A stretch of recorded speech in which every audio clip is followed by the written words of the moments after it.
Remake a los 80 presenta Mis terrores favoritos.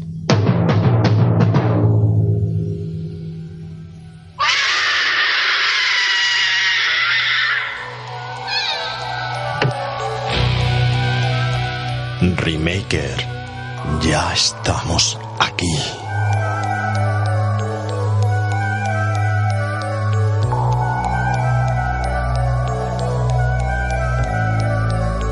No grites. Nadie podrá escucharte en la podcastfera.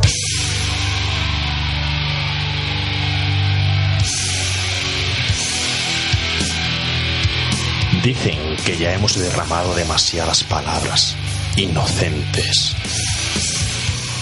¿Para qué sirven las palabras si no es para derramarlas?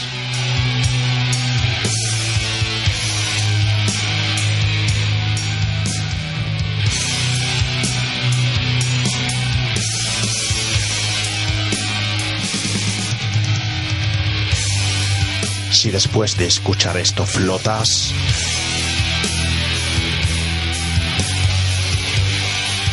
es porque estás aquí abajo con nosotros. Aunque no hay más espacio en el infierno y los muertos ya caminan sobre la tierra, van en busca de este podcast.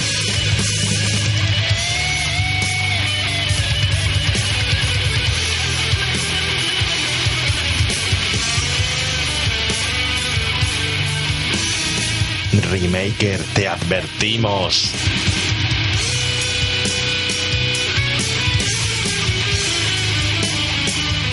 Después de este programa nunca volverás a dormir.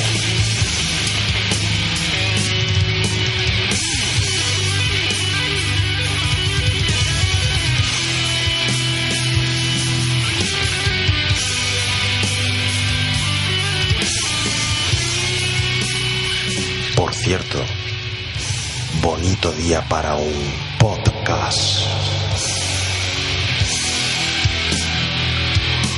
Aquí tienen, pues, estas historias para no dormir, cuyo propósito es que sean para ustedes unas historias para no pensar. No pensar mientras leen en el latazo de nuestros problemas gordos y pequeños. Les saluda Narciso Ibáñez Serrador.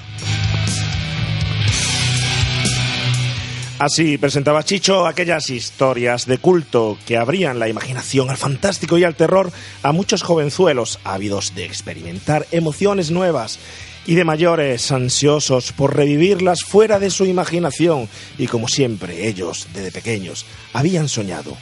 Con la perspectiva de hoy, con todo tipo de cine, series y programas de televisión, nos preguntamos ¿qué tenía de especial todo aquello? Pues, querido Remaker, en un mundo donde disfrutamos de todo tipo de lujos y manjares, no se nos puede olvidar que en un momento no tuvimos nada y como pan para el hambriento fue y es Chicho para el cine español.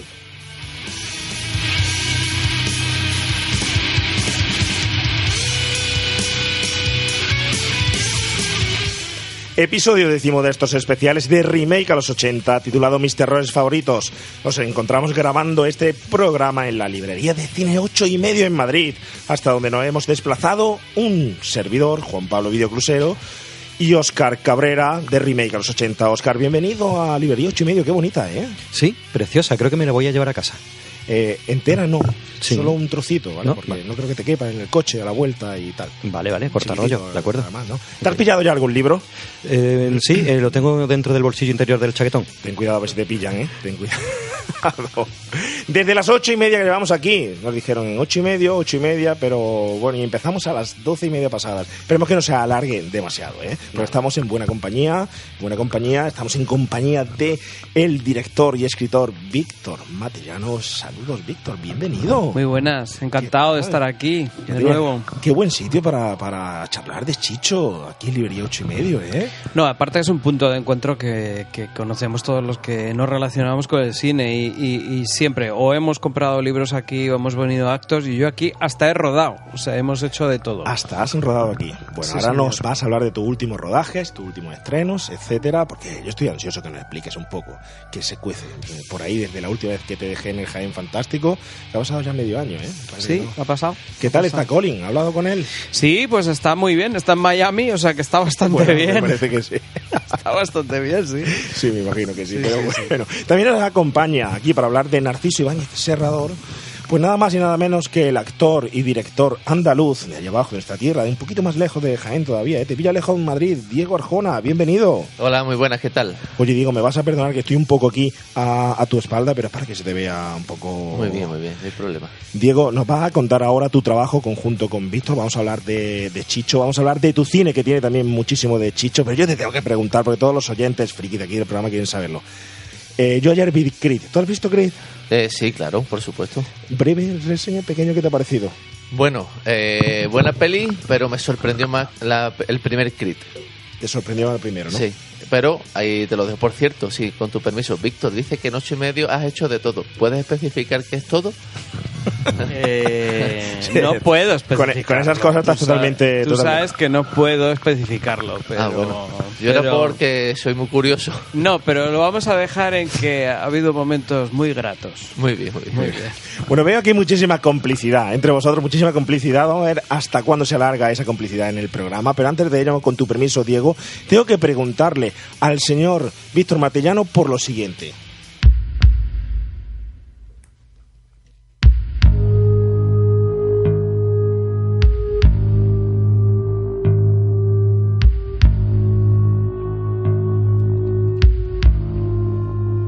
Hace 40 años se rodaba El crimen de Cuenca, de la directora Pilar Miró.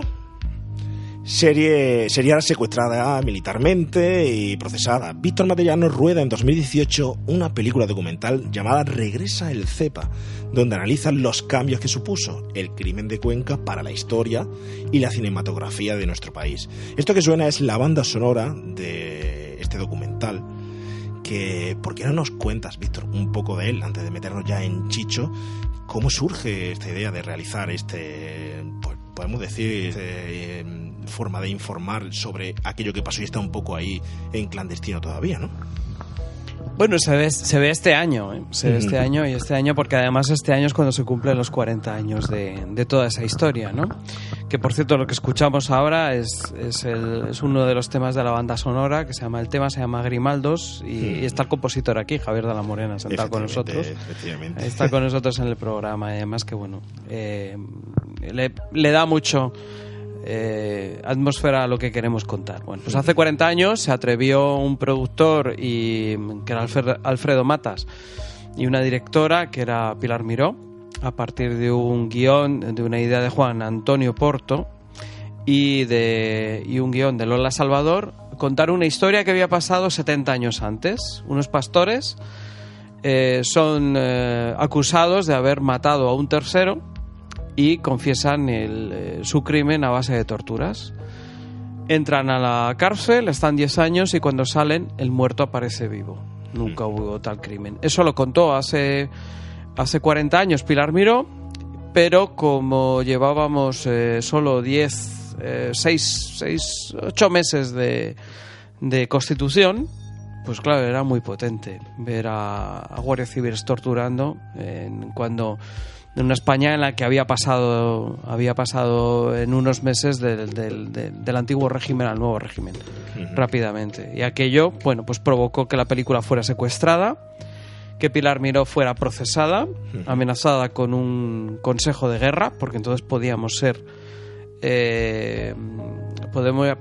enjuiciados por los militares. Y, como tú bien has dicho, la película no solo provoca que cambie el código militar y ya no podamos ser, salvo en tiempos de guerra, ninguno de nosotros aquí ser enjuiciados, y no solo eso, sino que se convirtió en una de las películas más taquilleras de la historia del cine español, y en ese momento de la más taquillera. Superó en taquilla aquel año que se estrenó, año y medio después, en el 81, cuando ya se levantó la prohibición, superó a En busca del arca perdida, a Aterriza como puedas. Es decir, a películas que eran lo más, porque era lo más. El Imperio contraataca. O sea, recaudó el Crimen de Cuenca más dinero que el Imperio contraataca en España. Además, eso está documentado, por lo menos nosotros de donde venimos, nosotros somos provincianos un poquito, ¿verdad, Óscar? Venimos de ahí de esa Habla parte por ti. de Jaén, sí, hablo por mí. Claro. Entonces, hay un recorte, recuperé un recorte que te voy a pasar de prensa de la fecha del año de estreno y donde aparece que la película más taquillera allí, en Jaén, fue precisamente esta película, ¿no? Es decir, que estamos hablando de una época donde Imperio contraataca, tal y cual, pero donde realmente había un cierto interés y había una cierta crispación. ¿Por qué cuentas de nuevo en la película que no sepamos ya en el documental? No, lo que no sé, cuenta el documental es algo que no se conoce ahora, pasado el tiempo. Es cómo fue ese año y medio. Lo importante es como desde ahora se cumpliría los 40 años, la película se rueda en verano.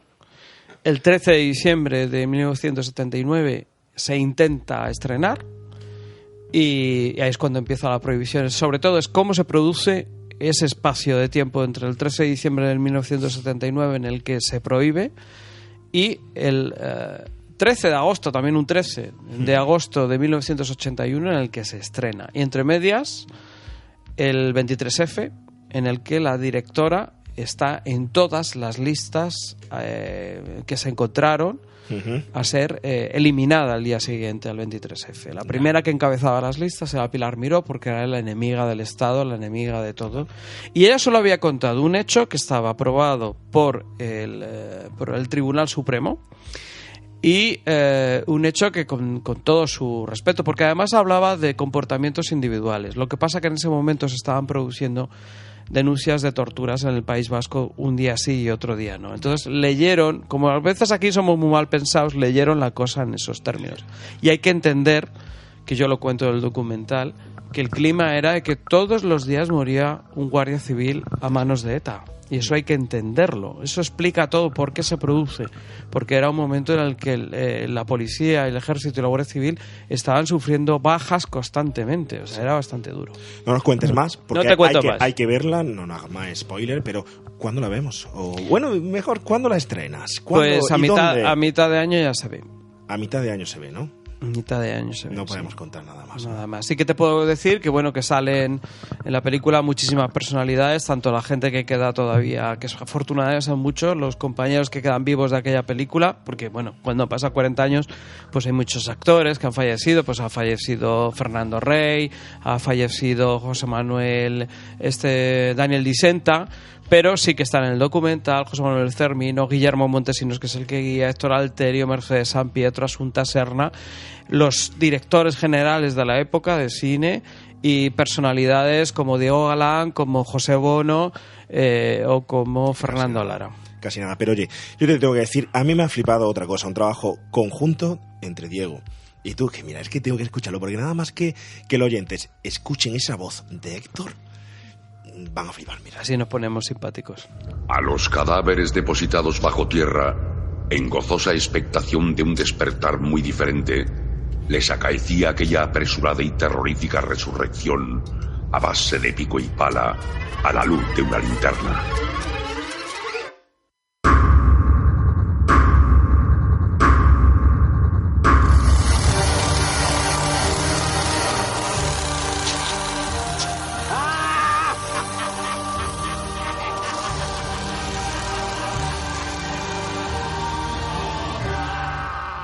Llámame Vampus.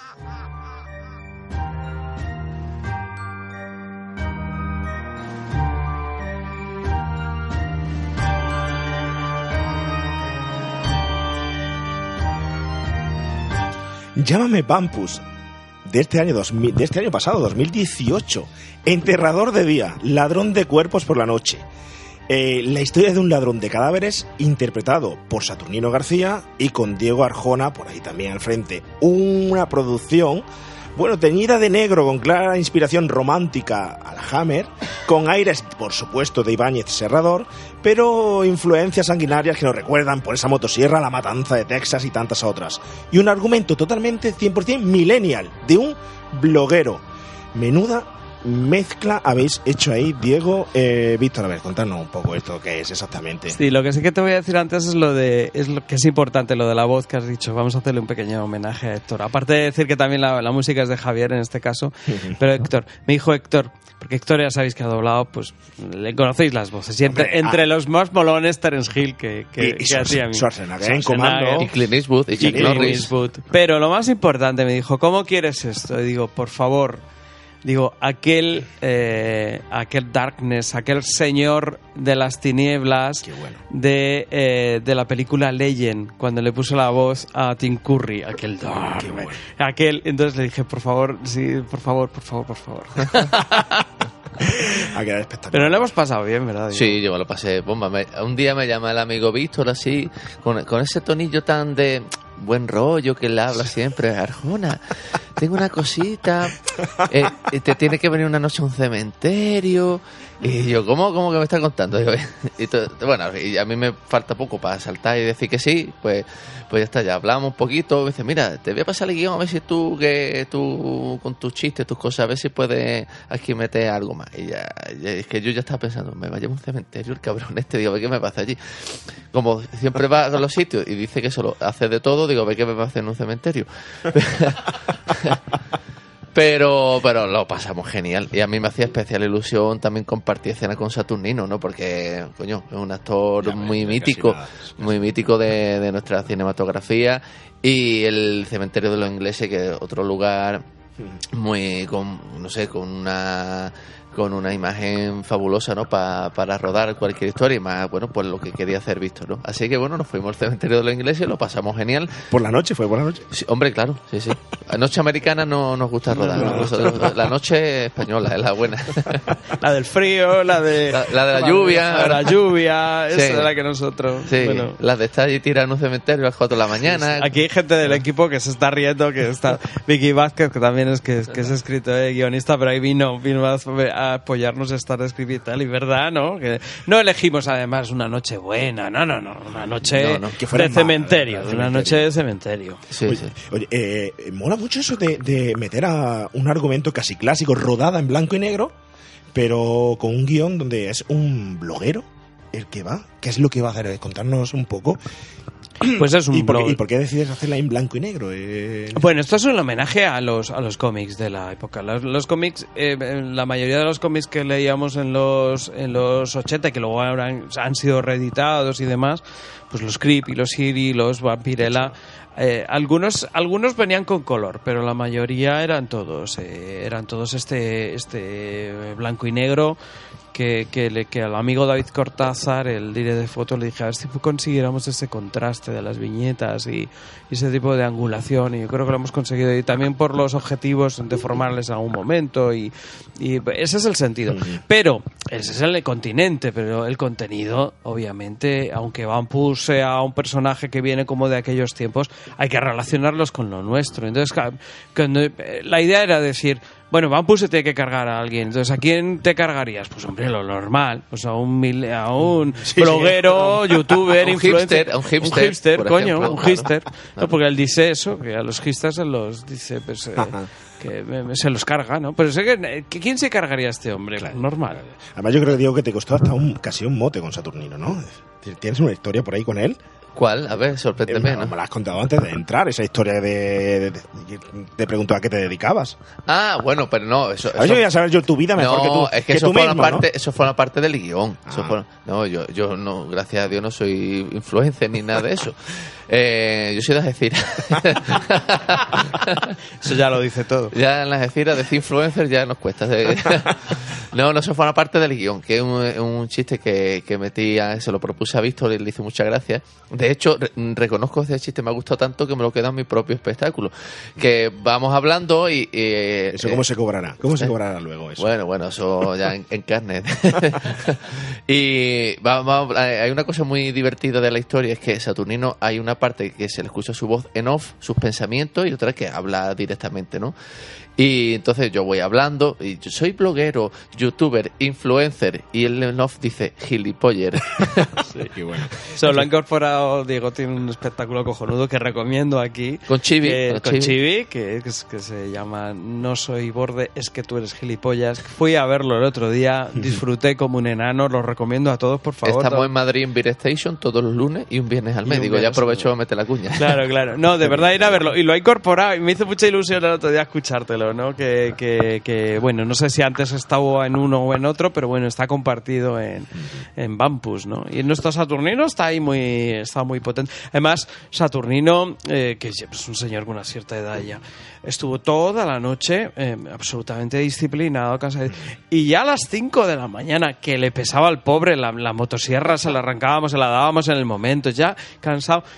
Hasta entonces no dijo nada, sino se quejó y me miró una vez y me dijo: Matellano, yo ya esto de la noche no lo llevo bien. A las 5 de la mañana, pobrecito, que llevábamos desde las 6 de la tarde rodando. Qué bueno. Oye, tenemos que unirlo esto con Chicho. ¿Qué tiene esto de Chicho? Pues mira, muy importante. Por dos razones. Uno, por el proyecto de Vampus, porque Vampus no es solo un cortometraje, es un planteamiento para presentar un personaje que después nos va a servir a otra serie de historias. Dentro de la serie de historias que tenemos como proyecto es que presente películas. Es exactamente, que luego lo hablaremos, una de las cosas que hacía Chicho, tanto con su serie Historias para no dormir, que era presentación de películas, como su propia producción propia, que era tanto en Mis Terrores Favoritos como en Historias para no dormir. Él hacía presentaciones. Eso por un lado. Pero había algo mucho más chulo que me entronca con, que luego lo comentamos, en Mis Terrores Favoritos. Mis Terrores Favoritos nos mandaban, yo era muy pequeño, y no nos dejaban verla. Y entonces hubo un día muy especial. Él estuvo anunciando, un 28 de diciembre, estuvo anunciando durante toda la semana, anunciaban que la película más terrorífica del ciclo que le iban a poner ese 28 de diciembre. Ajá. Cuando anunció la película, como váyanse ustedes, tengan mucho cuidado, ahora mismo váyanse a la cama, el que no vaya a aguantarla, puso a Abbott y Costello contra los fantasmas. Claro, entonces ¿qué es lo que hicimos con Vampus? Pues dijimos a todo el mundo que era el terror definitivo. Que nos pasó en el estreno, que estaba la gente, cuando empezaron los primeros chistes, estaban como diciendo: ¿esto qué va?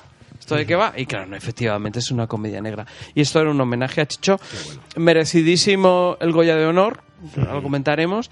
Y nos parecía también una forma de hacerle nuestro propio recuerdo, ya acabando el año pasado, cuando viene este año de reconocimiento, que por cierto, que yo sé que Diego también, defendemos a muerte, porque desgraciadamente, si quieres luego lo comentamos, no todo el mundo está de acuerdo con eso. No, efectivamente, lo comentaremos. Yo pero... solo no es que, por supuesto, esté de acuerdo con el Goya de Honor a Chicho, sino que también pienso que se lo tendría que haber dado hace 20 años o 30. Pero eso siempre pasa, Diego, eso siempre pasa. Ya, claro. Siempre es lo que pasa. Pero bueno, ahora lo comentamos, porque ya para cerrar, creo que la gente el oyente, el escuchante debe de saber, ya se ha estrenado, cuándo la podrá ver, cuándo podrá ver ese corto y dónde. Sí, a ver, vamos ahora, lo que es la pieza como está, independientemente de que ahora vamos a rodar más piezas más relacionado con el personaje, en este sentido, tanto en microhistorias como en presentaciones de otras historias, ¿vale? Es decir, que vendrán más. Vendrán más, pero esta pieza se va a ver, según nos dijeron, los de la productora, en una serie de proyecciones con el nombre de Cinema From Hell, que van a ir por diferentes ciudades, en el cual se van a hacer programaciones dobles de películas de terror y junto a ellas como presentación este Vampus. Y se va a ver también en festivales, ahora va a empezar, en su ritmo normal que cualquier un cortometraje en festivales, y se va a ver también en el canal Dark. Bueno. Es decir, que accesible. Bueno, espero se puede ver. Que haya muchísimas más y podamos seguir hablando de ellas, igual que vamos, intentando no ser muy frívolos, pero te tengo que cortar ya, porque nos tenemos que ir ya. No, si yo hablo lo que tú quieras. Sí. Tenemos que irnos ya por Chicho.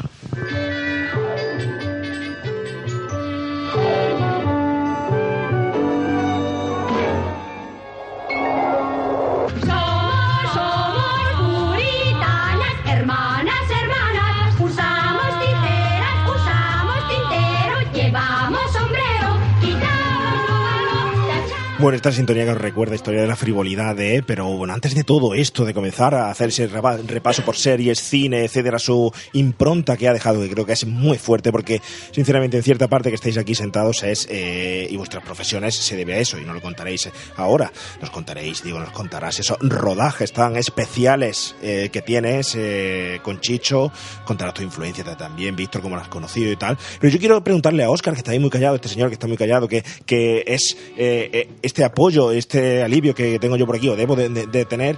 ¿Tú sabes algo de Chicho? Es decir, ¿cómo empieza la trayectoria, vida de Chicho rápidamente para que el oyente esté situado? Sí, hombre, sí, rapidísimo. Solamente tengo 12 folios. Espera, me saco la chuleta. A ver, Chicho nació... Resumes, intenta leer lo favorito nada más. Lo importante. Importante, sí. Chicho nació pequeñito y desnudo. Eso era importante. Porque si hubiera nacido ya con gafas y ropa hubiera sido muy incómodo. Nació en Montevideo, en Uruguay. Hijo único de un matrimonio formado por gente muy relacionada con el mundo del espectáculo, hasta 8 generaciones atrás creo que estaban metidos en el mundillo. Narciso Ibáñez Menta y Josefina Serrador Mari. La llamaban en los mercadillos, era la Mari. Vale. Luego se separan los padres, cada uno hace su vida y se pelean por Chicho. Chicho llora, pero no es muy traumático para él, lo vive bien. Sí, como tenía barba, la gente con barba son muy maduros. Sí. Dicen las malas lenguas, no sé si es cierto, que su primer papel lo tuvo como doblaje del personaje Tambor en Bambi. Eso dicen, en ¿eso es Sudamérica, cierto o no? En el 1943. Sí, ¿no? lo ha contado él. Lo que pasa es que él cuenta muchas cosas que creo que algunas no son del todo ciertas. Yo quiero hacer luego hablamos de lo que hay alguna cosa que yo creo que hay dos tipos con esto, uno cuando no es cierto y otro cuando otra forma. Una cosa son las alucinaciones y otra son las ilusiones. Pues esto hay un poquito de aquí. Es diferente. Bien. Bueno, después de esto, en 1947 se vuelve con su mamá a España. Creo que él tendría 12 años, ¿no? Y viene ya aquí. Es un niño que se cría con una enfermedad, tiene bronconeumonía y luego tiene una enfermedad que tiene un nombre muy bonito, púrpura hemorrágica, que es parecido... Dicen que por eso no podía salir al recreo a jugar y que fue lo que le dio rienda suelta a tanta imaginación. Sí, eso y la caza. No sé si en media hora que duraba el recreo le daba tiempo a tanto, desde luego, ¿no? Pero era bien aprovechado. Pero todos los días, media hora, bien aprovechado. Claro. Y cuando no podía leer, escuchaba podcast. Y eso, ¿no? Y sí, dicen que sí, que por eso empezó a leer libros de estos, de Edgar Allan Poe y un montón de gente, ¿no?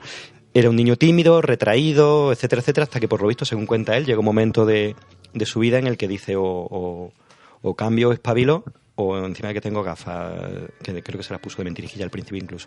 Fumo puro, imagínate un niño de 12 años fumando puro. En el recreo, en clase. En el recreo era la percha de la hostia. Dijo, espabilo yo, y cambió su personalidad, él mismo se autoinventó, se reinventó, y se fue a Egipto, porque le gustaba. Que no podía haber sido de otro lado también. No, pero las pirámides, Cleopatra, supongo que querría conocerla, no sé. Y fue para allá, estuvo trabajando ahí de todo, de guía, de recepcionista, vendedor de souvenirs, dicen que presentaba espectáculos, en fin, dice que hizo de todo allí. Y vuelve ya con una personalidad más definida, más asentada, más maduro, hablando idiomas, ya pues reconstruido. Hecho un hombre, como solemos decir aquí, ¿no? Sí. Ya con oficio y con profesión. Sí. Bueno, luego, su primer actuación en el 1951 en la obra Filomena Marturano. Eso como actor. Como escritor, lo primero que hace creo que ha aprobado en Castidad, ya firmando como Luis Peñafiel. Porque por lo visto cuenta eso, ¿no? Que veía él en sus carteles que estaba su nombre por todos lados y era como que aburrido, ¿no? Parece que lo hago yo todo, que es como nosotros con Remake, ¿no? Yo lo edito, lo produzco, hago la música, hablando. Sabes que eso tenía otro título al principio. Bueno, luego le pusieron otro aquí. Sí, no se podía, es Inocencia, porque no se podía decir Castidad, lo de Castidad era Inocencia mejor. ¿Y esto es del seudónimo Víctor? Esto lo hace ya con el primer trabajo y la primera cosa que hace. O sea, el seudónimo lo coge con 17, 18 años. 17 es cuando ha aprobado en Inocencia, 18 dirigió la de Tennessee Williams, que es El techo de cristal, que es de lo primero que él. El primer texto que hace después ya es con Luis Peñafiel. Suena muy bien Luis Peñafiel. Y él era curioso lo de Luis Peñafiel porque habla en tercera persona. O sea, si le ves presentaciones dice, no, esto yo lo hablaba con Luis Peñafiel. Sí. Pues lo haces, claro, ahí mete el personaje, lo hace fenomenal. Yo creo que voy a hacer eso, a ver si no va mejor. Voy a cambiar el apodo, me voy a poner un seudónimo o algo. Suele funcionar. Los escritores les funciona, a Chicho le funcionó. ¿Por qué no nos va a funcionar a nosotros, verdad? Prueba. Venga, a partir de ahora tú, Juan Pablo, y yo, Óscar, ¿vale? Al revés, lo hacemos. De acuerdo. Mierda, me han degradado, mierda. Sí, bueno, lo que ha dicho Víctor, como director hace El Zoo de Cristal de Tennessee Williams en el 53, luego decide volverse a Argentina con su padre y también él mismo dice que ahí quizás se equivocó porque tuvo la oportunidad de irse a Estados Unidos o Argentina, eligió Argentina y, hombre, no le ha ido mal al muchacho, pero cree que si hubiera estado en Estados Unidos quizás su carrera hubiera sido otra. Y de hecho, hasta hace poco lo seguía pensando, que tenía que haber ido a Estados Unidos. Es decir, ha sido un pensamiento ahí recurrente que ha tenido siempre. No sé por qué, porque de luego le ha ido fenomenal. Sí, pero es posible que en otro mundo alternativo, en una dimensión paralela, haya un Chicho en Estados Unidos que le ha ido genial, haya sido... Paralela, como tú dices. Sí, paralelos. Bueno, allí llega a Argentina y el tipo pues topa con un momento...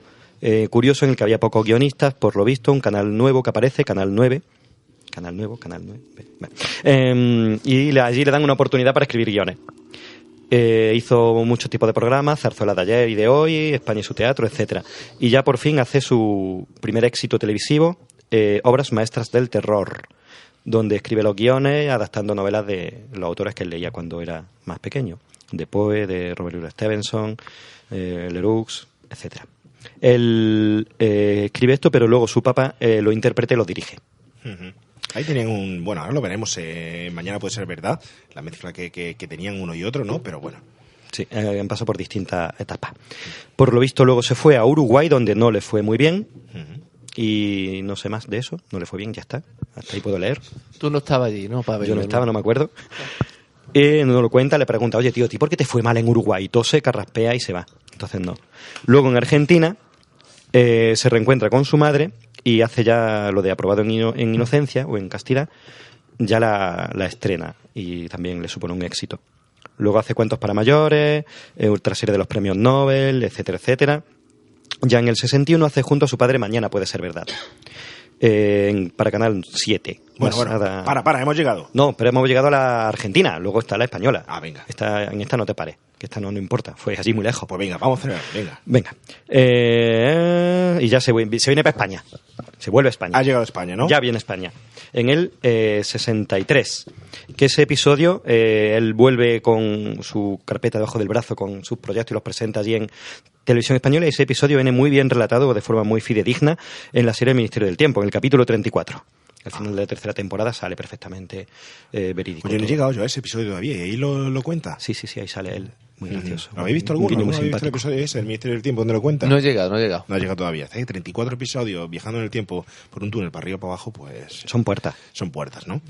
Bueno, ¿y llegamos a Mañana puede ser verdad o todavía no llegamos? Todavía no, voy por la página 6, espérate. Le ofrecen realizar el programa Estudio 3, que eso va primero. Pero no podemos... El próximo podcast, por favor, de alguien que tenga una biografía más corta, que haya hecho la Wikipedia, vida, ¿qué culpa tengo? Que sea menos importante, que no haya contribuido tanto a nuestro cine, a un podcast de Belén Esteban y ya está, te la ahorras. De hecho, te la ahorras. Solo con los comentarios de los oyentes ya tendríamos para 3 programas. Bueno, hace lo de Aprobado en Inocencia, que le tiene que cambiar el nombre, era Aprobado en Castidad y le llama Aprobado en Inocencia. Llama a su papá, le dice, papi, vente para acá que aquí hay jamón más rico, que aquí nos va muy bien. Y el papá se viene con él. Hacen Muerte bajo el sol en Estudio 3 y les va también muy bien. En el 64 muere su mamá, Pepita Serrador, que eso le supone un duro golpe también a su padre, que por lo visto seguían teniendo una relación de cercanía, ¿no? Y ya sí, viene Mañana puede ser verdad, donde traslada el 8 en Argentina a España. Se autocopia, que eso está muy bien. Desde luego hemos intentado abreviar todo lo posible, ¿no? Luego ya hizo muchas más cosas. Él desayunaba, cenaba, hacía un montón de historias que no he contado. Vamos a contar todo, ¿no? Venga, vámonos a Mañana puede ser verdad.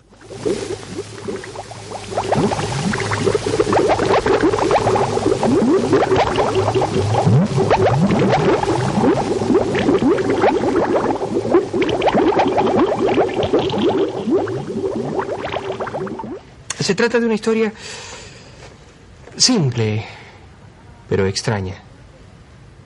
La historia de un hombre que vendió su risa. Una historia que hoy quizás sea considerada como imposible, pero que mañana puede ser verdad. Pues voy a comenzar este momento de esta serie de Mañana puede ser verdad con una rotundidad diciendo que posiblemente esta serie, entre otras escritas y otras creaciones de Chicho, pueden ser responsables de producciones de hoy en día que disfrutemos de ellas, como por ejemplo Black Mirror. Sin este tipo de series no creo que pudiera existir. Es una serie que dirige Narciso Ibáñez Serrador, emitida a partir del 64 por la televisión española. Como bien decías, viene de Argentina con su padre, y donde hay, Víctor, hay un intercambio siempre de papeles entre su padre y él. Vale, y ahora vamos al tema este que comentabas tú de las creatividades y las recreaciones, con todo la admiración que yo tengo a Chicho Ibáñez Serrador.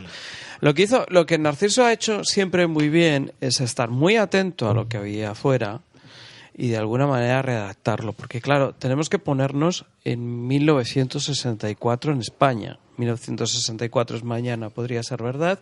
1966 hace Historias para no dormir. Nuestro carácter, quitando, en el caso de Becker, hay muy poquitos, algo de Larra, hay muy poquitos autores que hayan profundizado en lo extraño, en lo extraordinario, ¿no? Y la psique del español nuestra es como, esto no pasa aquí. De hecho, luego lo comentaremos, él tiene que situar sus películas, como el resto de los que trabajan y que frecuencian el Spanish Horror, fuera de España, porque siempre el pensamiento es, esto no pasa aquí. Esto no es de nosotros. Lo extraordinario no ocurre aquí. Y lo extraordinario es que en una televisión como era, tenemos que entender, la televisión de 1964 española, en blanco y negro, no sé si había ya color, no lo sé. 64 no... No lo sé. Pero en cualquier caso, en el que no todo el mundo tenía un televisor y se tenían que juntar, que alguien plantee este formato, eso era extraordinario. Pero ya existían en series en Estados Unidos como Twilight Zone, con Roll Serling presentando esto, el mismo formato. Quiero decir con esto que yo lo que me parece importante de Chicho Ibáñez Serrador, y que luego ocurrió con Historias para no dormir, es que en el caso de la invención de Luis Peñafiel siempre había nombre atrás. Ahora sí que se ha dicho, hoy está basado en Poe, hoy está basado en Carmila, hoy está basado en Berenice, por ejemplo, en textos. Pero entonces, había una pequeña trampita en este caso. Y esto es un poco contestando esta historia. Es decir, esa es la grandeza. Que esto también haya influido como otro tipo de productos, como en productos como Black Mirror, a partir de series foráneas como Twilight Zone, sí. Ha sido una más, pero vamos a dejar hoy, con todo el cariño que le tenemos, de que la genialidad realmente... Que mi comentario sea desmesurado. Tu comentario es apropiado e incompleto a la vez. Vale, para eso estás tú, para completarlo. Cierto, por ejemplo, por el 59 estaba la dimensión desconocida, etcétera. Vale. Había el término de ciencia ficción, terror, por aquella época surgía, pero aquí no lo conocíamos. No lo conocíamos, y esa es la grandeza. Ahí es lo que Uno, lo que voy. Y dos, el que alguien te mire a los ojos y te presente. Mira, algunos de los que luego trabajaron en estos guiones y que después desarrollaron su propio programa fue Jiménez del Oso, que yo no me acuerdo si fue en esta serie o fue en la siguiente. Quiero decir que luego desarrollaron eso de mirarte a los ojos e hipnotizarte a través de la tele, cuando la tele nos hipnotizaba, porque nos hipnotizaba. Y Chicho se sentaba con su puro y te hipnotizaba, porque presentaba antes. O sea, había dos elementos. Primero, el elemento fantástico que trabajaba dentro de sus historias, pero algo mucho más interesante, que era que el propio creador, que ya hacía Alfred Hitchcock Presents, o que hacía Vampira, o que hacía Thackeray en Estados Unidos, o que hacía Boris Karloff en la serie Thriller, es que se te siente delante y te digan, oye, esto que vas a entrar, o lo que hacía Rod Serling con Twilight Zone, vas a entrar en una dimensión desconocida, vas a entrar en un mundo extraordinario. Esa es la grandeza. Y es verdad que hasta que ha llegado ese otro elemento, no solo de recreador, sino de comunicador que tenía Chicho, es muy importante.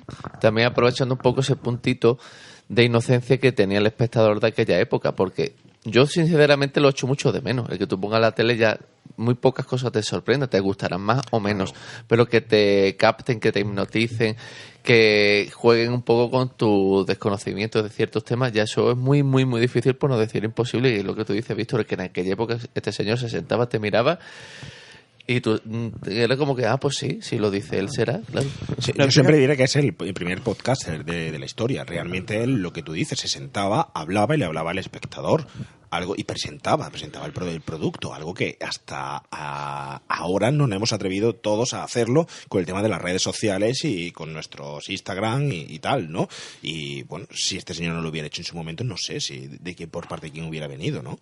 Sí, no, además, pero lo que dice Diego, es muy importante contextualizar cómo era entonces, cómo era la tele y cómo eran las mentalidades entonces. Fíjate, unos años después, el día que casi no avisaron, que Mercero emiten de Mercero en el 1972 La Cabina.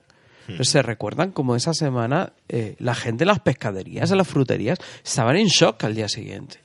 Es que no quería entrar nadie a las cabinas. Que era un poco lo del tiburón de Spielberg. No quería entrar la gente a las cabinas. Entonces, pero eso pasaba. Ahora lo haces y era como lo de la Guerra de los Mundos de Wells. Ahora lo haces, lo que dice Diego, no sé si eso pasa. En cambio, con él. Y fue muy hábil de ir dando exactamente dónde tenía que hacer. Y además hacía una cosa que pasaba tanto con su Estudio 3 como pasaba con Estudio 1. En Estudio 1 mucho también, porque las obras de teatro muchas eran muy... La colaban a la censura. Porque la censura, todo lo que entendiera, que no era ni con meterse con la religión, ni que entrara de repente un desnudo... Había veces que cosas conceptuales no las pillaban y de repente hay unas cosas que ideológicamente eran contrarias a toda la España grande y libre del momento, y Chicho coló muchas cosas entre medias, y lo has puesto tú la música antes, historias de la frivolidad, clarísimamente. Pero coló cosas, incluso se la apañó para que le dieran premio, como la del asfalto, ¿no? El episodio este de... El Monte Carlo, ¿no? Fue el premio. Efectivamente. Pero, vamos, increíble. Y a una crítica también a la sociedad española. Bueno, esta serie fueron 13 episodios que compartía con su padre. Había un cambio de papel. Había un episodio muy famoso que fue Los Bulbos. No sé si habéis llegado a verlo. Esto ya es historias. Sí. No. Esto es dentro de Mañana puede ser verdad, ¿eh? Dentro de Mañana puede ser verdad. Y se cuenta que este episodio llegó a rodarlo incluso del perfeccionismo, en el que buscaba, llegó a rodarlo 3 veces de forma distinta. Y nos llegó a nosotros solo, lógicamente, uno de ellas, ¿no? Una de ellas. Pero se quedó ahí dentro de esta serie, se quedó este episodio ahí clavado, ¿no? Sí, lo que sí que se quejaba él alguna vez era que Televisión Española, a pesar del éxito que tenía todo esto, no le daban precisamente los mejores materiales de la casa. Si le daban cámaras más viejas, rodaba en cine, ¿eh? Uh-huh. O sea, la primera parte de Historias para no dormir, las 2 primeras entregas, no la del año 82 que ya trabaja en vídeo. Y además decía y se quejaba de que tenía que trabajar en una sola jornada el capítulo, que es una barbaridad. Sí, una locura, ¿eh? Una locura. Pero entonces hacía en cine. Sí. Pero es verdad que dentro de lo que podría hacer en cine, pues es un señor que tiene las cosas muy claras. Y entonces pues sí que buscaba dentro de... Y las vuelves a ver y tienen, primero unos repartos muy potentes, pero era como la tele de entonces, que es que había unos repartos una pasada, ¿no? Pero sí que es verdad que técnicamente los primeros episodios de Historias para no dormir se nota un poquito la iluminación un poquito más pobre, ese primer arranque, bueno, sí que es verdad, pero después compensamos con la historia y con los actores, creo que eran estupendos. Y de cine de él tenemos que hablar y tenemos que irnos a su primera película, un hito dentro del cine de terror que cambió todo. Tenemos que hablar de La Residencia. ¿Qué secreto se escondía tras los muros de La Residencia? ¿Toca usted el piano, señorita? Estudié algo hace 3 años y luego lo abandoné. Pero todavía recordará usted el solfeo. Sí, creo que sí.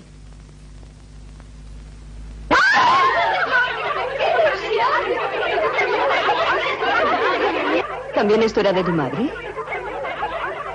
Sí. Vamos, póntalo. ¡Póntalo! ¡Póntalo! La señora Alba se quiere que eres tú la que se ve con su hijo y todas sabían lo que hace tu madre. ¡Póntalo!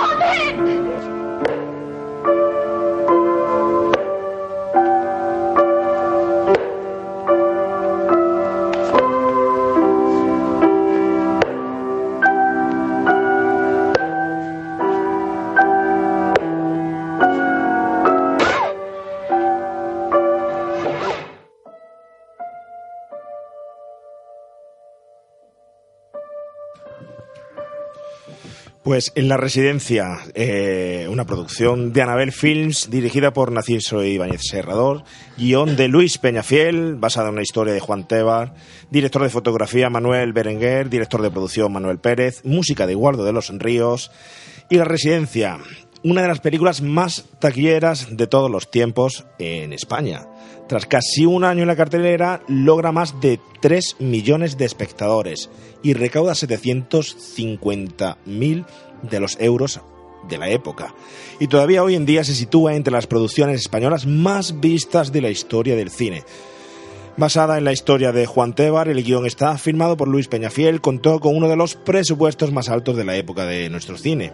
Existen 3 versiones de la película, la destinada al mercado de Estados Unidos, que dura 94 minutos, la versión estrenada en cines 99 minutos y la editada en VHS de 105 minutos, con un gran y extenso reparto, con Lily Palmer, Cristina Galvó, Paulina Charlotte, Teresa Hurtado, etcétera. Fue la primera película española rodada en inglés para favorecer la comercialización, aunque no tuvo tanto éxito fuera de nuestro país. La Residencia, un hito, ¿no, Víctor? Yo la considero un hito. ¿Me estoy pasando también?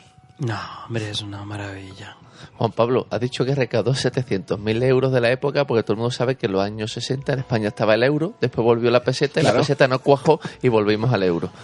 Esa pequeña apreciación. De esta época, gracias. Esa gracias pequeña por... apreciación. Está muy bien. Pero fíjate cómo me he metido ahí la rata y me he dado cuenta que estabas atento. Me alegra que sigas. Yo estoy atento a todo. Atentísimo. Te estoy viendo la nuca de todo el programa, pues... el que lo escuche que se imagine lo que quiera. Bueno, me gustaría estar un poquito más de cara tuya, pero creo que tengo... No, da igual. Estoy un poco como chicote de la cocina. Estamos bien. Bueno, hablamos un poco de La Residencia. Bueno, Chicho había hecho la serie de los premios Nobel y acababa de hacer una obra de teatro que es interesante, porque esto es interesante que luego hablemos, porque es una de las claves de cómo él trabaja, que era una obra de teatro que se llamaba El águila tatuada de O. Henry, porque precisamente O. Henry, y luego se utiliza luego como término, es un truco que él siempre utiliza en sus formas de contar la historia y que está en La Residencia también, y que ya estaba en Historias para no dormir, que es empezar a escribir todo en base al giro final, al susto final. Esto lo llamaba O. Henry, y O. Henry lo utilizaba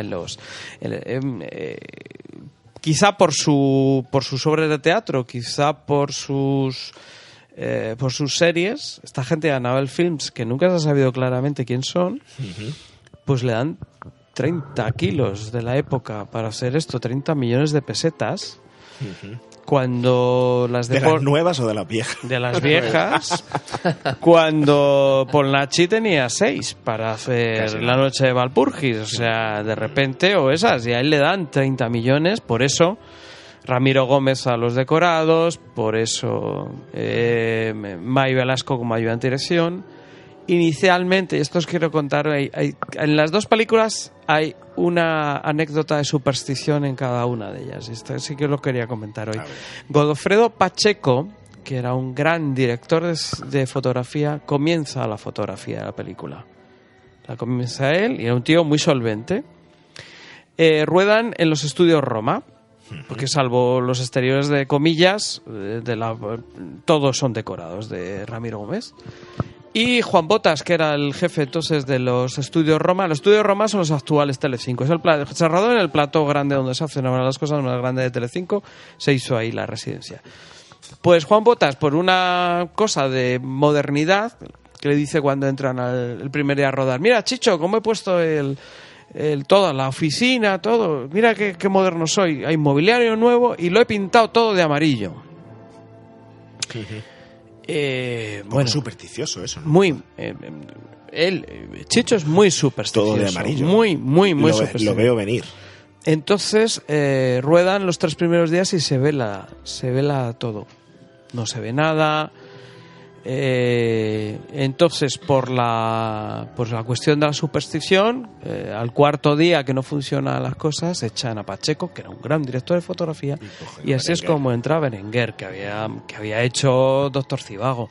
Entra Berenguer, y cuando ya está Berenguer, lleva un tiempo, se descubre, obviamente, Que no era el color amarillo lo que había hecho que era un error del laboratorio y aquello tal. Pero se pintó todo de azul.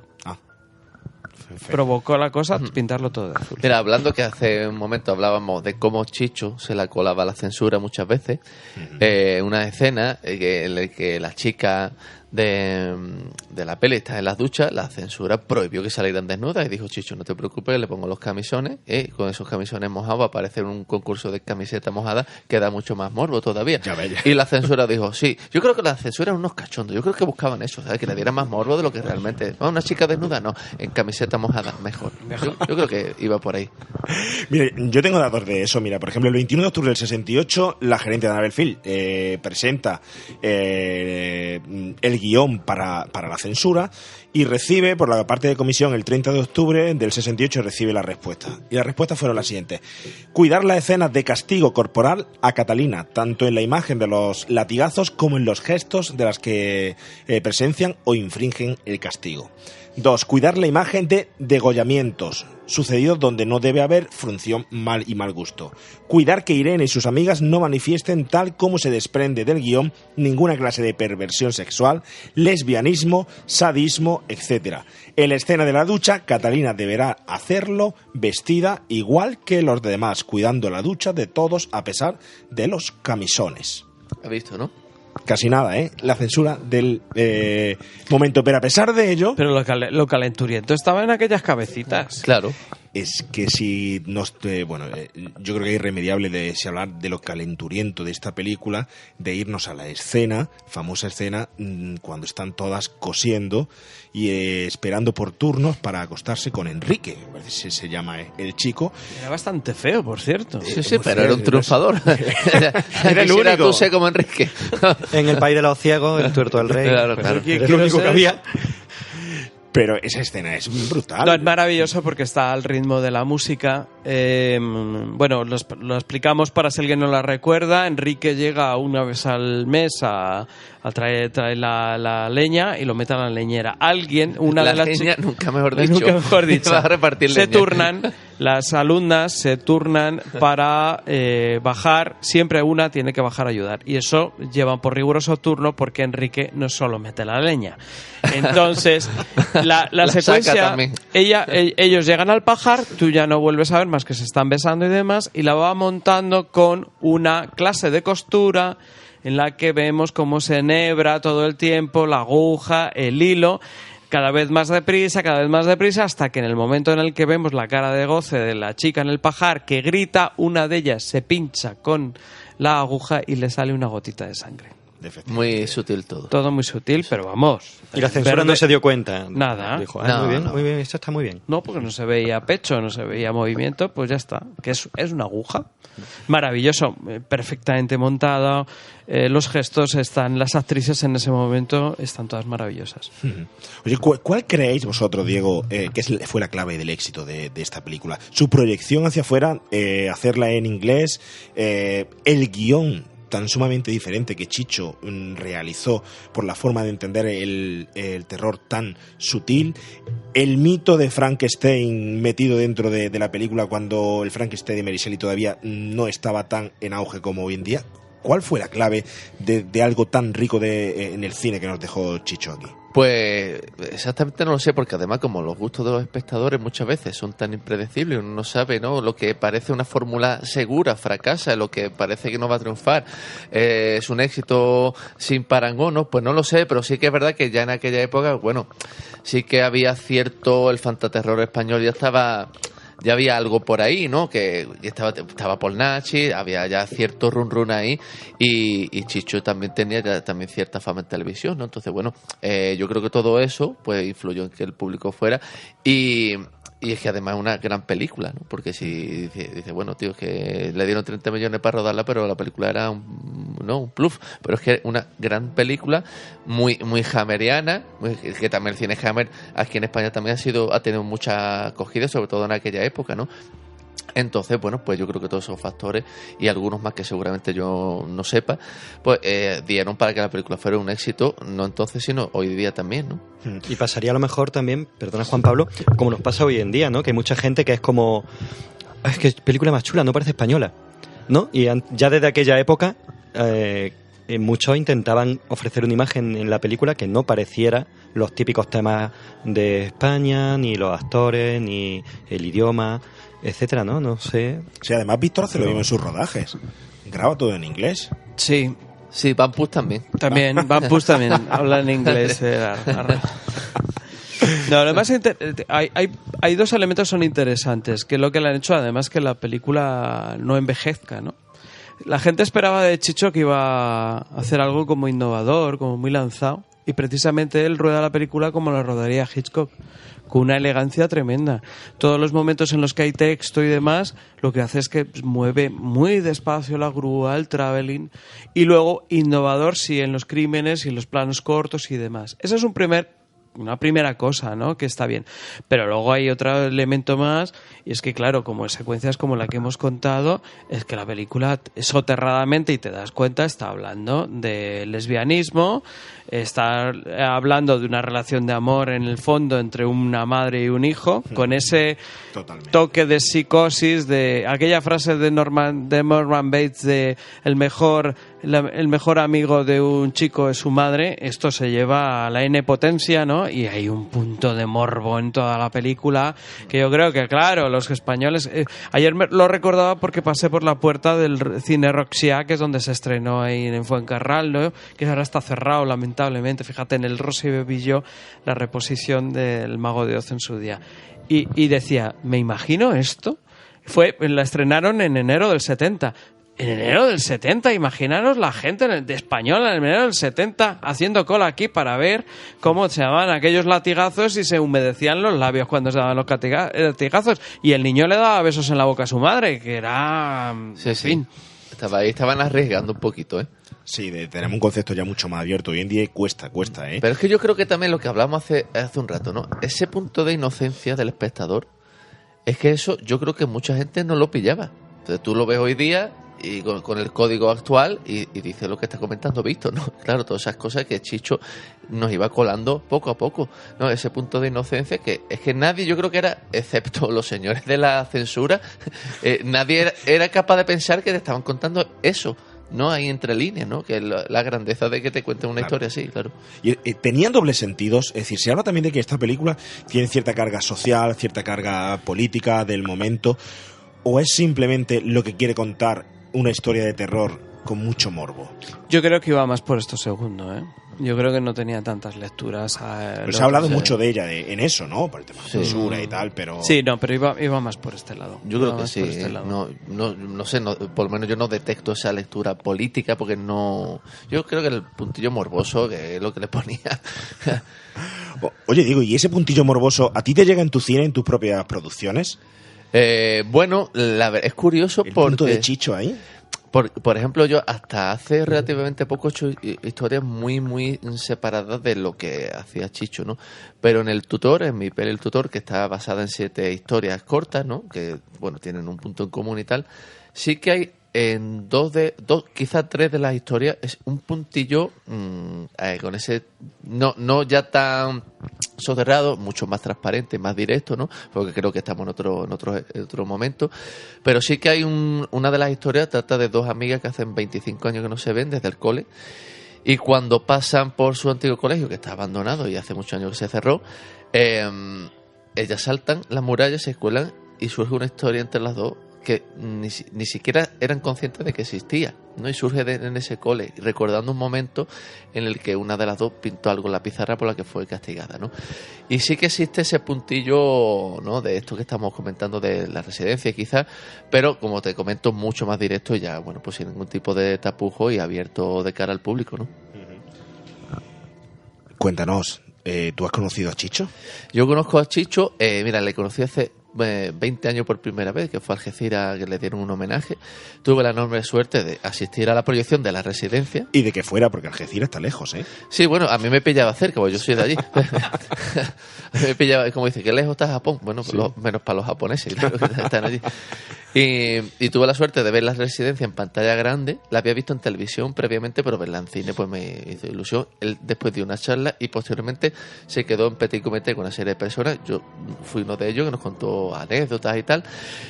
Y bueno, pues la verdad que conozco a Chicho de entonces y también a lo largo de los años, bueno, pues me une una gran amistad con su hijo Alejandro, que es un tipo fenomenal, un encanto de persona que a mí me ayuda mucho. E incluso hay algo que me hace especial ilusión contar, y porque muy poca gente, por no decir nadie, ha conseguido que rodar en casa de Chicho. Hay unas escenas del Tutor que transcurren en casa de Chicho, incluso he tenido acceso a la biblioteca en su despacho, en el que él escribió muchos de los guiones que a nosotros nos fascinan, ¿no? Y claro, eso se ve. Y ahora viene la pregunta, ¿cómo es la casa de Chicho? Pues bueno, pues es una casa fantástica. ¿Cómo es? no la vas a encontrar en Airbnb, ya te lo digo yo. Pero una casa fantástica, a mí me recuerda un poco, bueno, en cierto sentido, ¿no?, esa mansión que vemos en Sunset Boulevard, ¿no?, en el Crepúsculo de los Dioses, de alguien que ha sido y que sigue siendo una estrella, ¿no? Y yo conocía, antes de rodar, por supuesto, porque como te comento, soy muy amigo de Alejandro, hemos ido a veces a casa, sabe Alejandro la admiración que yo profeso por su padre, y más de una vez pues hemos ido a casa, hemos hablado, su padre me ha contado anécdotas que a mí me fascinan. Y un día, buscando una casa así, yo, aunque conocía su casa, no se me había pasado por la cabeza pedirle, oye, voy a rodar en tu casa. Pero un día me dijo Alejandro, oye, ¿y por qué no vienes a casa de papá? Y dije, bueno, y a él le iba a importar. Y dice, mira, él viendo un chico joven, digo, gracias por lo de joven, que está rodando y seguro que le va a encantar, ¿no? Además que te conoce y tal. Y estuvimos allí 3 días, estupendo, maravilloso, y eso se me queda ya para siempre, claro. Oye, ¿tenía el hueco hecho allí para el Goya ya desde hace tiempo? Por eso pues, me has dicho que había que habérselo dado hace ya muchísimo tiempo. Bueno, es que, a ver, en su casa hay hueco para poner un Goya y 200, ya te digo yo, una casa estupenda.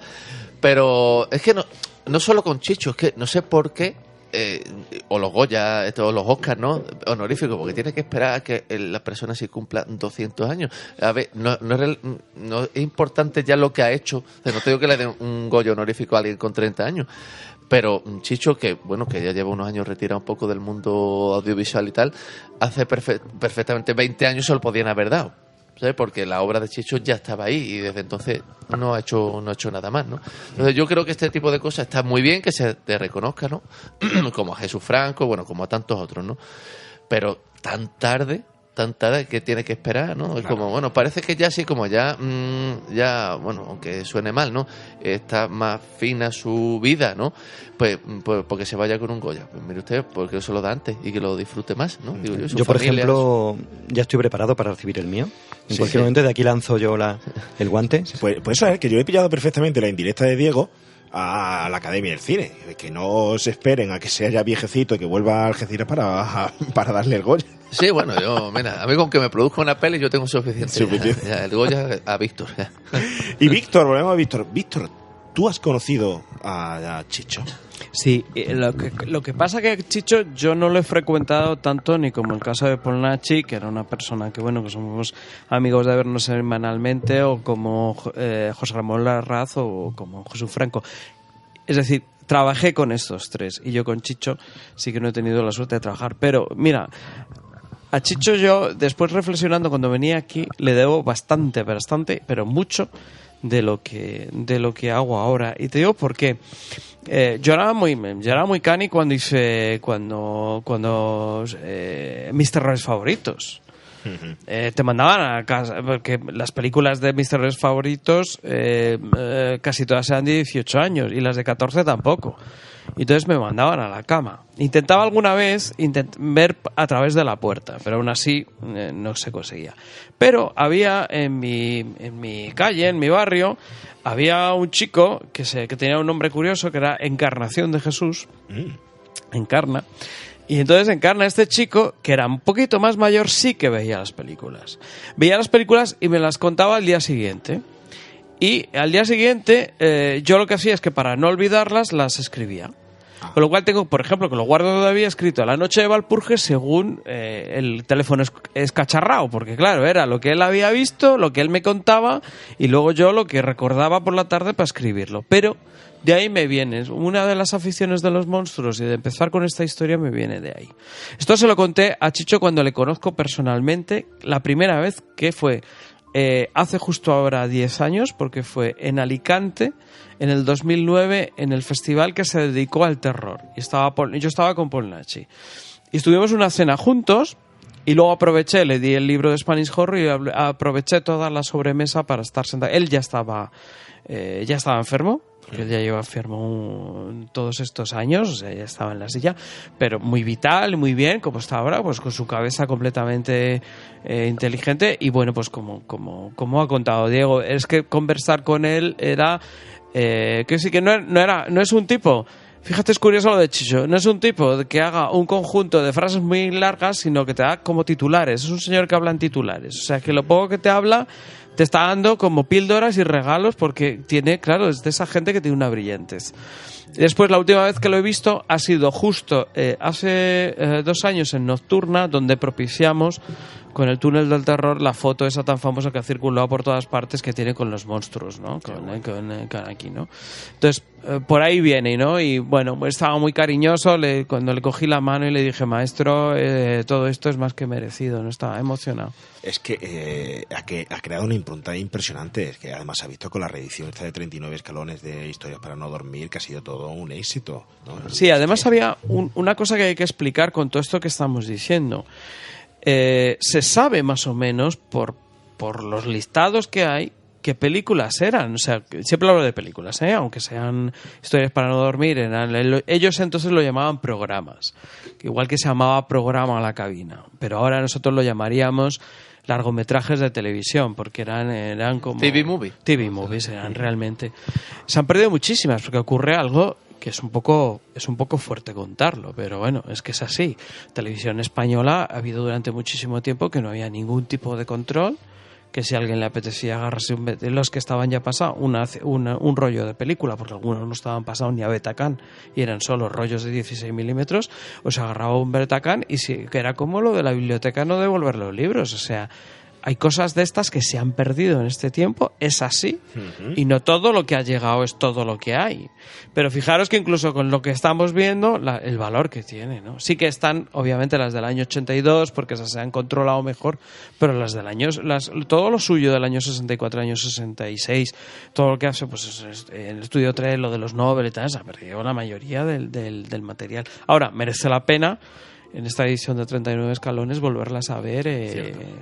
Totalmente. Ese Por cierto, estaba recordando ahora una cosa que me comentó Chicho, bueno, que eso lo ha contado después infinidad de veces, pero me acuerdo que el día en Algeciras, que me lo contó, yo le estaba preguntando, que dice que hay un plano de la residencia que él hubiera quitado, sí o sí, que es el plano final.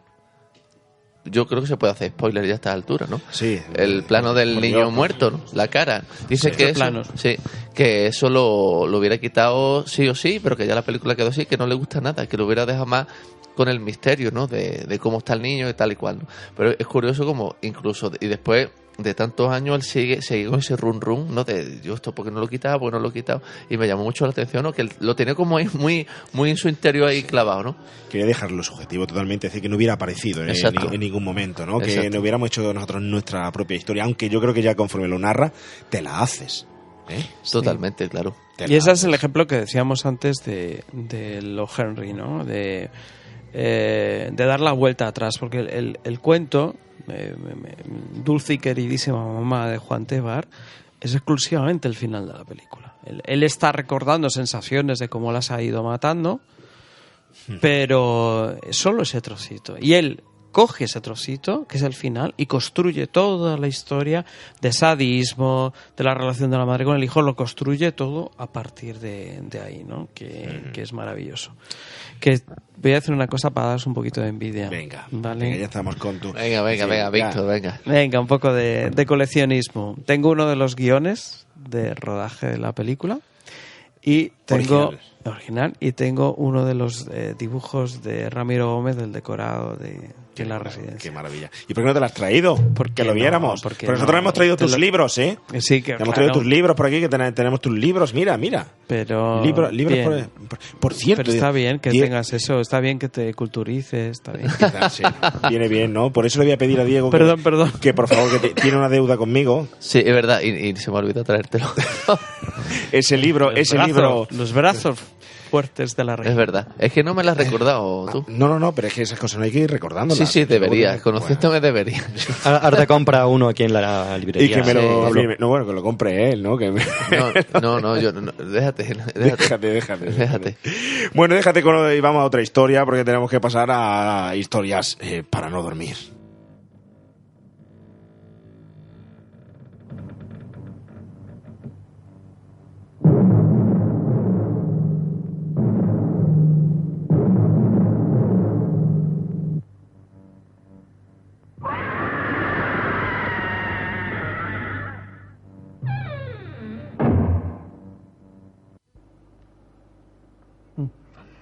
Desde que iniciamos nuestras historias para no dormir, hicimos que las presentaciones que sirven de prólogo a cada programa no fuesen formales y que se rematasen siempre con un chiste, un gag cómico.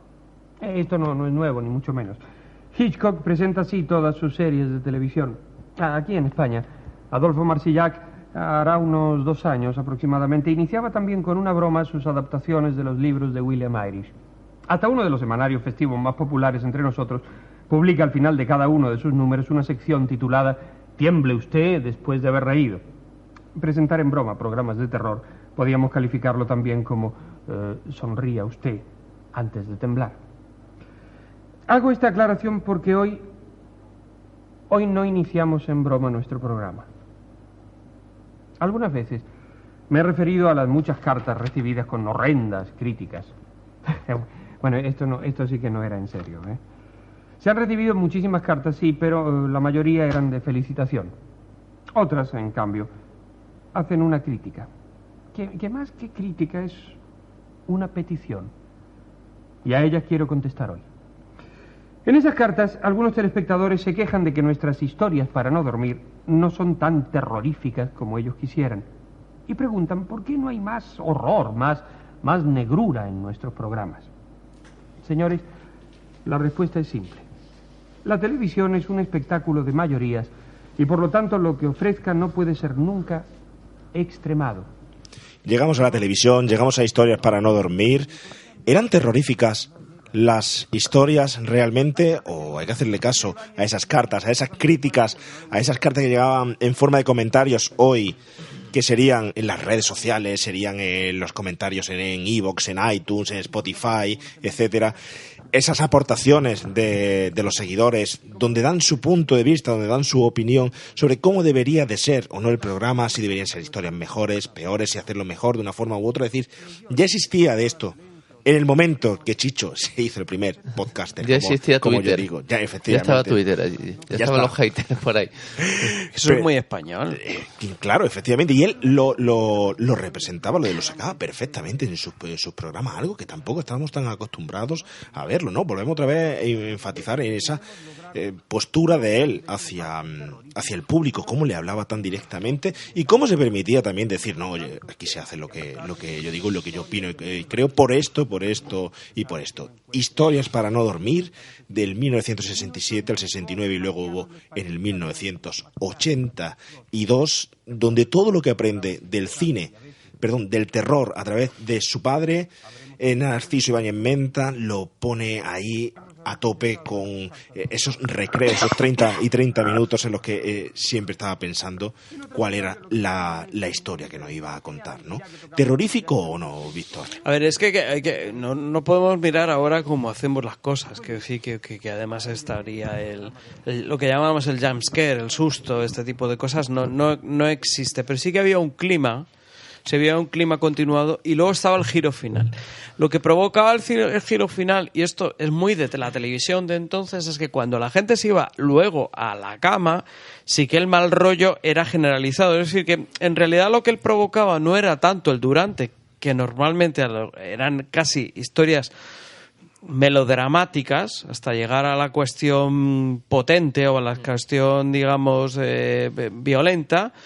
Pero lo que provocaban era el efecto del después, ¿no? O sea, cómo se iba después la gente. Aunque sí que te lo recuerdo perfectamente, esos fondos tienen unos fondos tenebrosos de sonido que, bueno. Y siempre había ese, que está en la residencia, ese retuerco durante todo el tiempo, ¿no?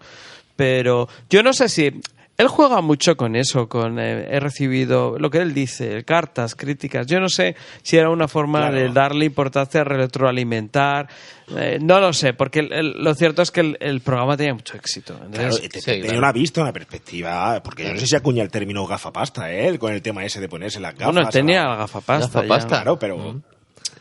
Me parece que es que viene pintado, que era tan creativo que bueno, ha quedado muchísimo ahí, hay muchísima secuela que hemos sabido luego posteriormente aprovecharla, ¿no? Tendría sus haters también, o sea, que esto es así. Como todo. Además, hay una cosa que dice Fernán Gómez que a mí me gusta recordar, que está muy claro con esto de cuando decimos, es que somos muy envidiosos, y él decía, no, porque una cosa es el pecado español, no es la envidia, es el desprecio.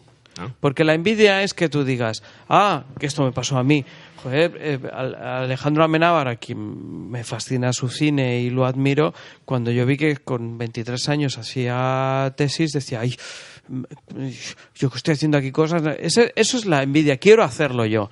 Envidia es que alguien haya escrito un libro de 400 páginas y tú quieras escribir un libro de 400 páginas. No, lo otro es desprecio, es va. Ese va, que lo dice muy bien Fernán Gómez, no es envidia, es desprecio. Eso es. Y entonces yo creo que tendrías también su gente, pero es cierto que el programa, por eso, tuvo 2 temporadas.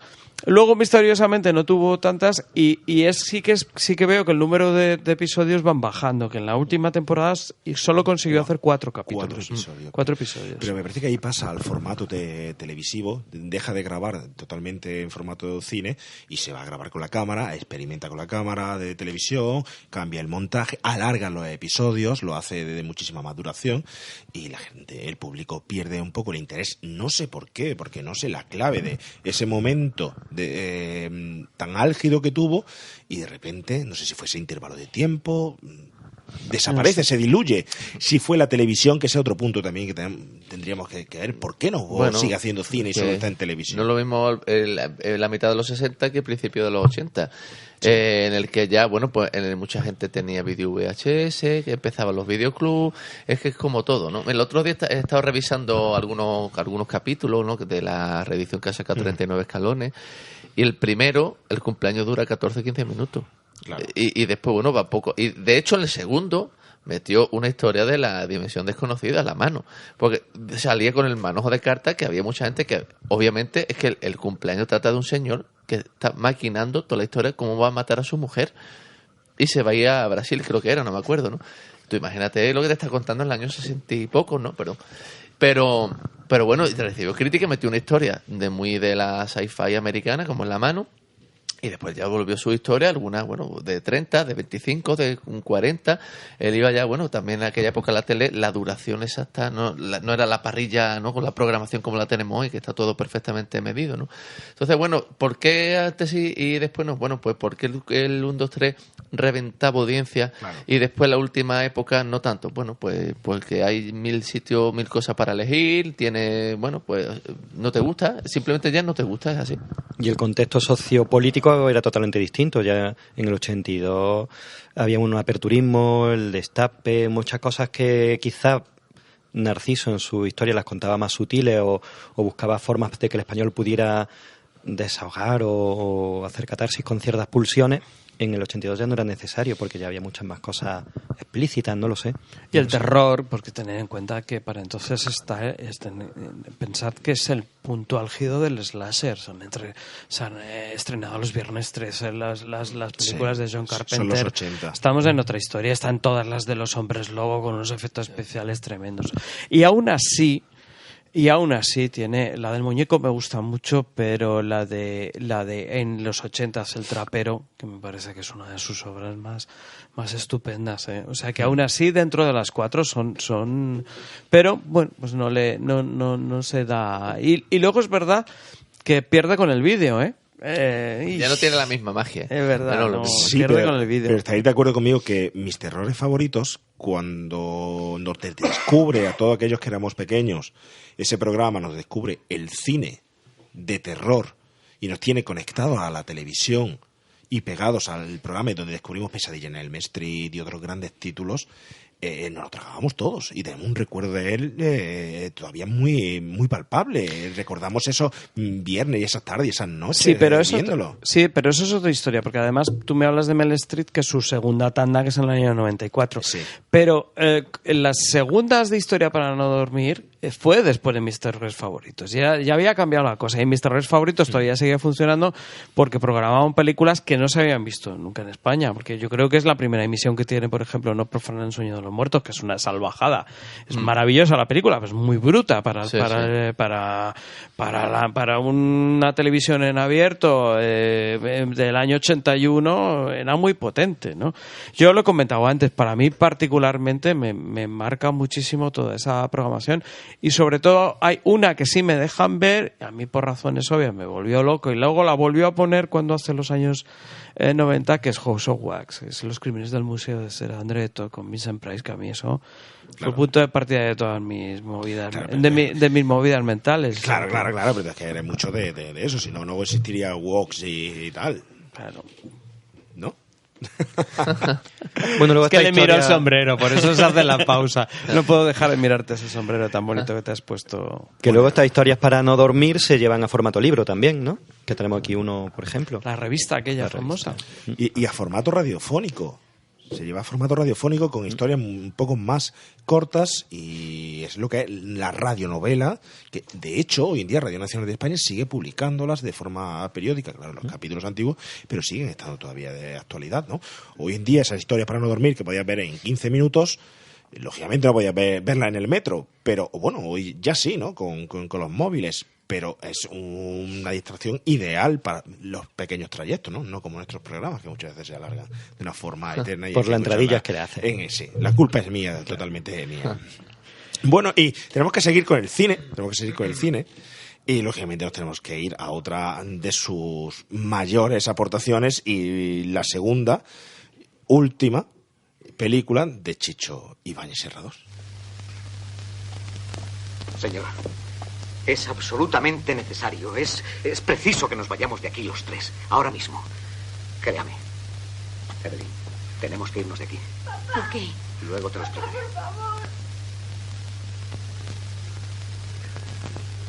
Papá. Papá. Ven. Papá, por favor. Papá, ayúdame. La tía Isabel está mal. Papá, por favor. Está en casa de la abuela. La abuela también está mal. No respiran. Me da mucho miedo. Les han hecho daño. Papá, por favor, papá. Acompáñame, papá, ven.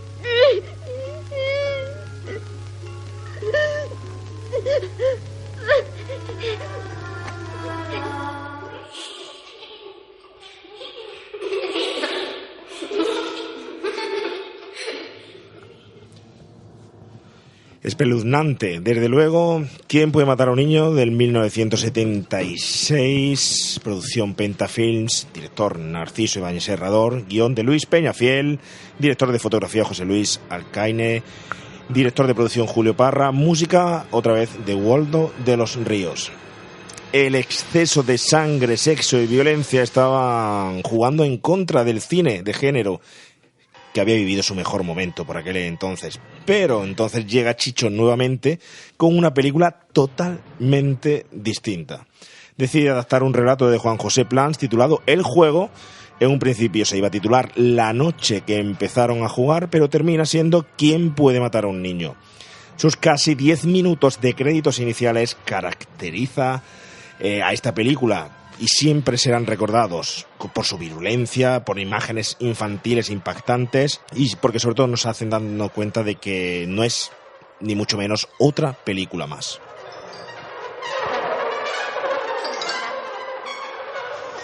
Bueno, yo creo que hay que empezar por el principio de esta película. El comienzo, no podemos dejarlo pasar. Esos casi 10 minutos de créditos con esas imágenes impactantes, que luego me decís a mí que me alargo mucho con los principios, pero llega a ser hasta sofocante, muy sofocante. Yo directamente me lo salto. Sí que la he visto en el cine. Bueno, lo contábamos, son imágenes de niños, tanto en Auschwitz como en circunstancias, bueno, pues de pobreza, de tal, de desnutrición, de violencia, o sea, son imágenes terroríficas. Y yo directamente las salto. Las tuve que ver en el cine porque esta película, sabéis que se reestrenó hace no muchos años, yo creo que puede ser hace 10 años, un poco más. Sí. Manuel Salvador la reestrenó, además muy bien, porque la película respetaron que cuando hablan con los españoles hablan en español y cuando hablan entre ellos los actores hablan en inglés subtitulado. Y es más lógico porque es una de las cosas que no entiendes cuando en el doblaje. A veces la cuestión del doblaje, que yo sabéis que defiendo mucho el doblaje, pero a veces puede confundir, ¿no? Cuando habla el mundo de los acentos, ¿no? Pero yo directamente la salto. Lo que pasa que su sentido es que él viene a justificar lo que ocurre después. No lo necesitaba justificar porque esto, bueno, pues esto es un poco como los pájaros. Los niños matan porque matan. ¿Por qué matan? Pues no se sabe porque esos en concreto están haciendo eso. No se sabe porque se han vuelto lo que sea, ¿no? Se han infectado, se han enloquecido. Sí, pero... el concepto de virus, el concepto de... Sí, no se sabe, pero nunca lo explican. No es necesario. No es necesario. Por eso... Yo de verdad, vale, lo que pasa que lo haya puesto, pues una tortura más de la película. Yo, la verdad, que la tortura más gorda de la película son los 10 primeros minutos, ¿eh? Que se deja ver un poco ahí el tema cuando le toca la barriga a ella y se transmite, es decir, no sabes cómo, pero... No sabe, pero ahí está, hay algo ahí. Luego un terror de día. Un terror que es de día, que estamos acostumbrados ya a la sangre, estamos ya acostumbrados a un cine que ha cambiado y que ha dejado ese esplendor de atrás que empieza a enseñarnos con La Residencia. Y vuelve otra vez otra vuelta de tuerca. Yo tengo que decirte que para mí, me dice, dime una obra de Chicho, y para mí es esta película. Esta. No, y si me preguntara, dime tu top 10 del cine de terror, seguro que esta película porque me fascina. Tiene muy mucho del Pueblo de los Malditos, ¿no? Y te diría que me gusta incluso más que la peli original y su secuela, y te diría que casi más que la peli de Carpenter. A mí esta película me fascina, me vuelve loco, estoy como espectador mucho más cerca de este tipo de terror que de La Residencia, por ejemplo. A mí me pasa igual, yo coincido. Además, esa película pasó, fue en el 76, que fue un año importantísimo porque nací yo. Ah, vale. Bueno, sí, lo podemos dejar ahí. Seguramente afectó de alguna manera. Pero a ti no te mató, ¿eh? Pero nací ahí con esa... Era el niño que sale, bueno, la chica embarazada, ¿eras tú? Sí. Tú de La Residencia puedes salir con como la sensación de que te han contado una historia de horror, bien contada, un cuento de miedo, y sales y bueno, pues te puede decir, pues me ha entretenido, me ha gustado tal. La diferencia es que esta película te genera un mundo de sensaciones que perdura durante mucho tiempo. O sea, la cuestión del mal rollo que genera esta película es altísima, ¿eh? Sí. Y el grado de hasta dónde llega, ¿no? El momento piñata, eso piñata. Es tremendo, pero tremendo, y más en el año 70 y poco, o sea, que me parece terrible, ¿no? Piñata, le contamos a quien haya visto que no es un spoiler muy grande porque es uno de los crímenes. Bueno, pues hay un señor, un abuelo que está colgado del techo en una especie de pajar, en una especie de un cobertizo, sí. Y están los niños con instrumentos del campo, pues conoces, le tienen colgado boca abajo como si fuera una piñata y está muy bien rodado. Está rodado, ahí se ve mucho la influencia de Hitchcock porque está montado casi como la escena de la ducha, o sea que de una forma muy hábil, porque es obvio que los niños nunca vieron al hombre colgado ni que no lo... Sí, pero tú como espectador te lo comes con patatas. Te lo comes con patatas. Totalmente. Por cierto, hay una curiosidad en esa secuencia. Está una actriz que había trabajado, entonces era joven niña, y había trabajado en una película de Armando de Osorio, que era La Endemoniada. Y La Endemoniada era un poquito un poco jugar con las cosas del exorcista. Era esta cosa española de, hacer un poco de exploit, ¿no? Sí. Y la cogieron porque era la niña que dobló al personaje de Regan en El Exorcista. Bueno, pues esta niña es la que se carga al abuelo en esta secuencia. O sea, es la que se hace en esa secuencia que es potente, dura y compleja, ¿no? Esta película tiene otra cosa que me parece fabulosa. El otro día, hablando de Creed 2, que hay muy relacionado con... No, pero te voy a decir porque hablando de Creed 2 hay una parte que transcurre en el desierto y me decía una amigueta, dice, es que es muy difícil trasladar al espectador esa sensación de calor, ¿no? Es como, bueno, si tú ves Lawrence de Arabia, el tío en el desierto y tal, ¿no? Pero en un sitio, digamos, civilizado, esa sensación de calor es a veces complicado de trasladar al público. Y en esta película, macho, cuando están allí solos, que no funcionan ni los ventiladores, no hay nada, y esta señora embarazada allí sentada, tío, con esos goterones de sudor, a mí me genera un mal rollo, simplemente eso. Y no ha visto todavía ningún asesinato, no ha visto nada. Esa sensación de agobio, de asfixia, qué calor hace esa señora embarazada que no tiene allí, oye, dale un poquito de agua a esta mujer que le va a dar algo, ¿no? A mí eso ya me genera mal rollo, ¿eh? Fíjate lo que te digo. Y la extrañeza, ¿no? Todo el rato son situaciones extrañas. No sabes qué pasa, pero sabes que pasa algo. Hay y juega con eso. En el ambiente que dice, ¿qué pasa aquí? Un pollo quemado dando vueltas, una tele puesta sin que nadie la vea. Son cosas que no te está diciendo nada terrorífico, pero que ya te genera una sensación de disonancia cognitiva, de esto no tiene sentido, aquí pasa algo. Que te vuelve chalao. Hay una cosa que me fascina de esa película, aparte de por supuesto, la construcción esta de los personajes y el manejo de los niños, que es el manejo de los espacios. O sea, una de las grandes cosas de esta película es que está rodada, tiene parte en Almuñécar, tiene parte en Menorca, tiene parte en Sitges, pero la parte más importante está hecha en Toledo, en Ciruelos, que es el pueblo que se supone que es de la isla esta de Almanzora. Y están todos esos espacios absolutamente cogidos. Os dije antes que os iba a comentar otra anécdota en torno a la superstición de Chicho, y esta tiene otra historia, ¿no? Con esta. Surge un poco a la par la película, el guión de la película con la novela. No es que existiera la novela, sino que Juan José Plans tenía una historieta que se la cuenta a Chicho en su casa y simultáneamente ya se hace el libro y se hace el guión. Ocurre un poco así. Y en una de estos viajes de Chicho fue a la isla de Pascua y le trajo, aparte de una de las figuritas, le trajo una muñeca a Plans. Y les empezó alrededor del proyecto a ir las cosas mal. El proyecto y proyectos siguientes. Y entonces Chicho un día se presenta donde Plans y le dice, oye, para que nos vayan bien las cosas, yo lo acabo de hacer, tienes que quemar la muñeca. Y le dijo, tienes que quemar la muñeca, y no paró hasta que el otro tuvo que quemar la muñeca porque él creía que todo lo que estaba no funcionando era por la muñeca. Y todo después, misteriosamente, hubo éxito a partir de ahí. Qué con raro, todas las cosas. Qué ¿no? raro. Qué Sí, raro. sí, sí. No cuenta leyenda detrás de... Vamos que va tipo de muñeca hoy. película, ¿no? Yo todas las de mi hija las había quemado. Juan Pablo, para que Remake a los 80 triunfe de verdad, tienes que quemar ese gorro. Sí. Pero yo creo que ¿Te atreverías? que quemara la muñeca hinchable esa que tengo por ahí. No, esa ni se te ocurre destruirla. Yo apoyo la moción de quema ese gorro. Ese No, gorro no, solamente le queda bien a Stallone. Tú Asúmelo. lo quieres tú para ti, que yo lo sé. Igual que, bueno, yo sé... Te lo cambio por los guantes esos que te han regalado de Chris. No. Tú, esos ¿No? guantes de Chris son... Pues sí es cierto, sí me gustaría llamar la atención con respecto al uso de menores, de niños, en todas las películas. El uso de la ternura, el uso de la infancia como arma, como poder para transmitir en su cine, como inquietud para generar el miedo. Y aquí es más claro que ninguna, ¿no? Es decir, como un niño, que posiblemente lo haya y existen, y hemos visto más de un caso, es capaz de matar de forma indiscriminada a un adulto, ya sea por una plaga o no, o si es venganza o qué es lo que puede ser, ¿no? Pero qué es lo que trata de decir ahí Chicho con el uso de los niños. Yo creo que quiere solo contar una historia de horror, pero sí que es cierto que, bueno, le añade otro componente con toda la cuestión del prólogo y demás, ¿no? Pero lo dice el título, ¿no?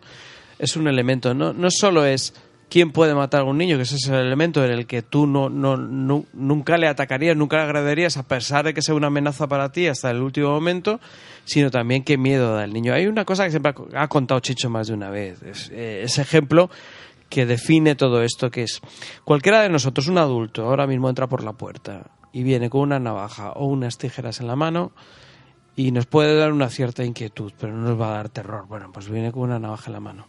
Si ahora entra aquí un bebé con una navaja en la mano, unas tijeras en la mano, se nos helaría la sangre a todos. Pero también te voy a decir una cosa. Dice, un niño, ¿no?, que le lleva a matar, ¿no? Estamos cansados de ver las noticias en cuantos países de estos con guerrillas que hay en sus ejércitos, niños de 10 años con una metralleta. Cierto. Preparados para matar. Esto, bueno, aquí estamos con una película, gracias a Dios, hablando de ficción, pero en la vida real eso existe. No existen unos niños en una isla que atan a un señor a modo de piñata, pero llevan una metralleta. Y tiene 8 o 10 años y mueren ellos también y matan a otros así indiscriminadamente. Pues está el elemento de la crueldad inherente al hombre, y que también lo tienen los niños, pero con un elemento más importante todavía, es la cuestión de la moralidad. Nuestra cuestión moral, la cuestión del adulto moral, no es la de un niño. Si encima no está formado en la cuestión moral, no hay prejuicios para matar a alguien. Claro, además los niños todavía no tienen, cuando son pequeños, formado el concepto de muerte como lo tenemos nosotros, y de hecho en la película se ve cómo matan jugando. Es una piñata, una persecución, se ríen mientras lo hacen, no son crueles en el sentido que los adultos entendemos como crueldad. Ellos lo hacen como un pasatiempo. Pasatiempo, sí. No se dan cuenta, bueno, en la película sí, ¿no? Pero hay muchos chavales, en España tenemos por desgracia varias historias de niños asesinos. El chico este de la katana, las 2 niñas estas que mataron también a otra compañera del colegio, y hablando con estas criaturas, pues se habla de eso, de que ellos en realidad no tenían del todo la imagen de las consecuencias de después. O sea, mueren, pero de esta forma me libero de esta tensión que tengo, de esta presión, hago tal, pero el concepto de muerte... Las consecuencias. Sí, las saben a nivel intelectual, pero no las viven de la misma manera, y se supone que son reinsertables en la sociedad por eso, porque cuando maduren podrán cambiar su esquema, su código moral, etcétera, etcétera. Pero si el mal si nace o se hace, es un debate grandioso de esta película, que consigue que, por ejemplo, La Residencia quizás no consigue este debate, y esta película sí. Esta película la veis, te tira hablando 6 horas de que si el niño puede ser malo, hay experimentos de psicólogos que hablan sobre eso, si la maldad es innata o no, y de esta película te da todo eso. Pero te lo presenta también desde el principio, te presenta dónde está el mal.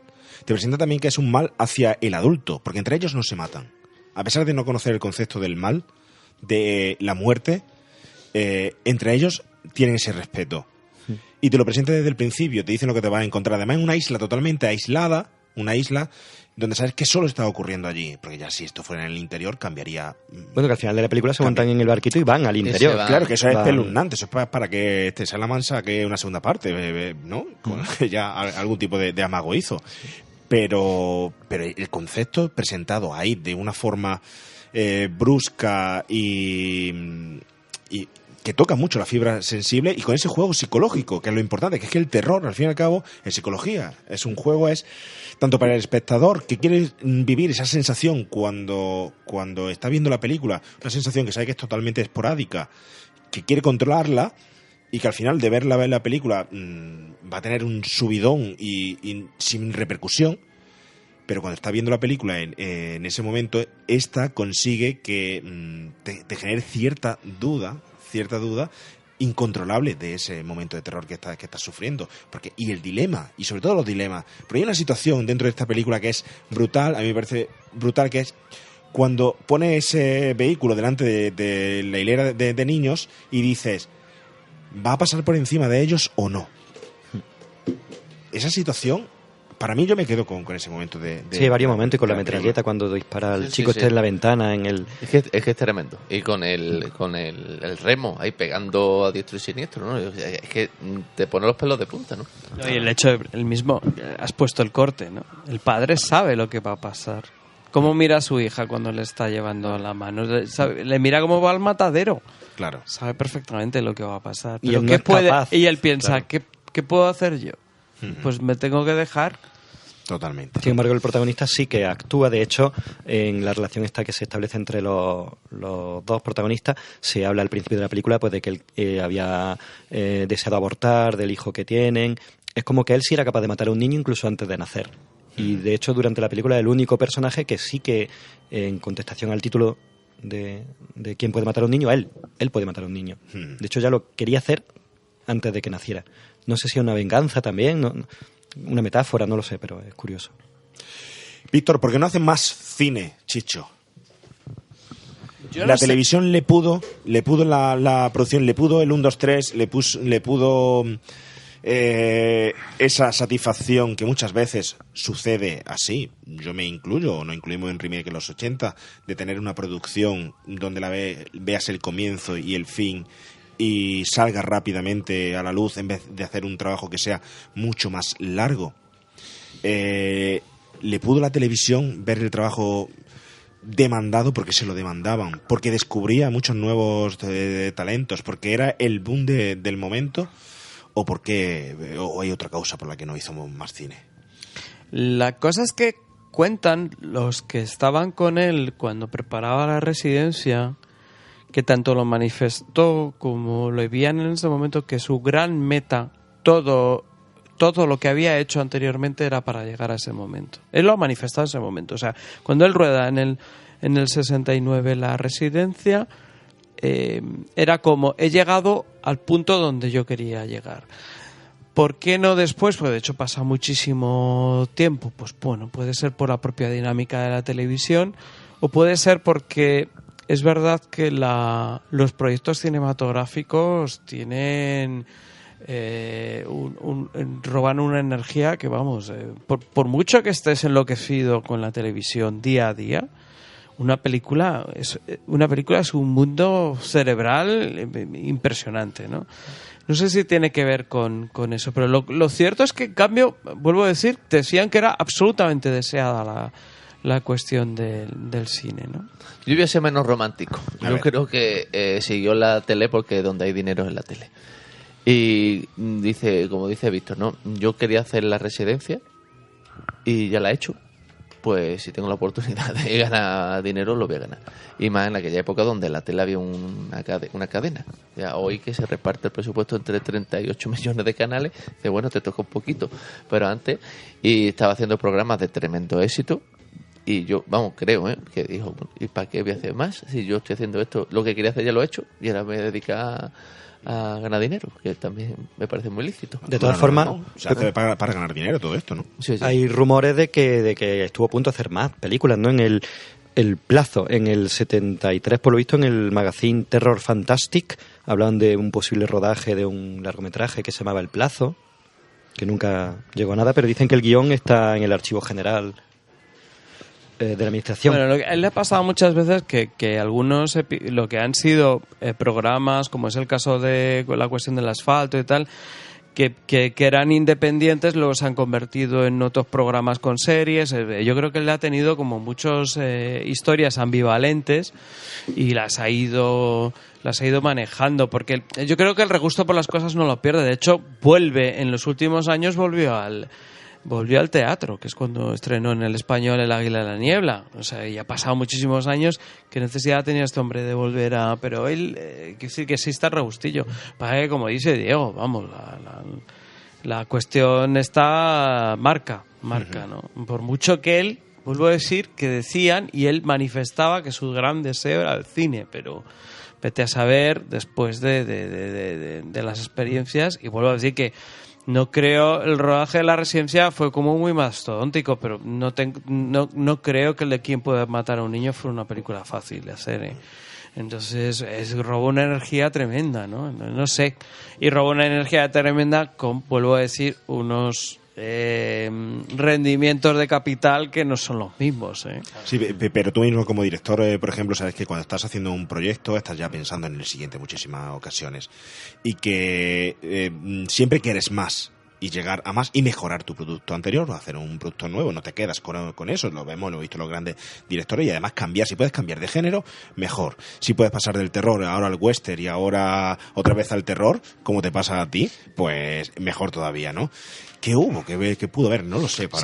Para no disfrutar más pero tú escucha, el resto del mundo le están dando 6 millones para hacer su película. A mí me dan 30. Hago un peliculón y es un auténtico éxito. ¿Cómo supero yo esto? Es que esto hay que entenderlo. ahora como súper, sí, la gana me da, pero la gana me da que yo no paro, porque luego mañana tengo un programa, Claro, no está en tu casa. A ver si suena el teléfono, es que ya te está sonando. De hecho, tú cuelgas el teléfono para que no te llamen más. Entonces, ¿qué necesidad? ¿No? Es lo que dice Víctor. Si ya lo he petado con esto, que es lo que siempre he querido hacer, y lo he hecho y me ha salido bien, bueno, pues ahora estoy en otra idea, otros proyectos, hasta que ya no quiera más. 2 películas, Goya de honor. Merecido, merecidísimo. Ya he dicho Diego que tenía que haber llegado antes. Hay gente que opina que no. ¿Por qué esas dudas, Víctor? Bueno, todos los Goyas son contestados, ¿eh? Todos. No conozco ninguno que no lo sea. Unos más y otros menos. Con el de Jesús Franco hubo mucha polémica. Cuando me den el mío seguramente será unánime. Sin que pueda dar muchos más detalles, porque se supone que los miembros de la Academia, en nuestras asambleas, no podemos decir lo que pasa, pero yo puedo decir lo que pasa fuera de la asamblea. Yo ha habido académicos con los que muy, muy encarnecidamente me han dicho descaradamente no se lo tenían que dar a Paco antes que él, sino directamente no se lo tenían que haber dado. O sea, esto quiero que... Sí. Que no solo hay gente que opina que no, que ha habido críticos que se han manifestado y estudiosos que se han manifestado estos días, y gente que les ha contestado, como Ángel Sala, director del Festival de Sitges, les ha contestado, muy bien contestado. No solo de esto, sino gente de la propia industria. Yo no lo puedo entender, pero no lo puedo entender por 2 razones. Ya no es por una cuestión. Si vamos a las cuestiones de cantidad, que por supuesto otro ejemplo de calidad y no cantidad sería Víctor Erice, maravilloso, que debería de tenerlo ya. Pero primero, son 2 obras absolutamente geniales, demostradas. Segunda cosa, las películas que hizo para televisión, ahora que estamos ya con este debate de que ya se ha acabado lo que es la tele, lo que es el cine y demás, estaban rodadas en celuloide. ¿Vale?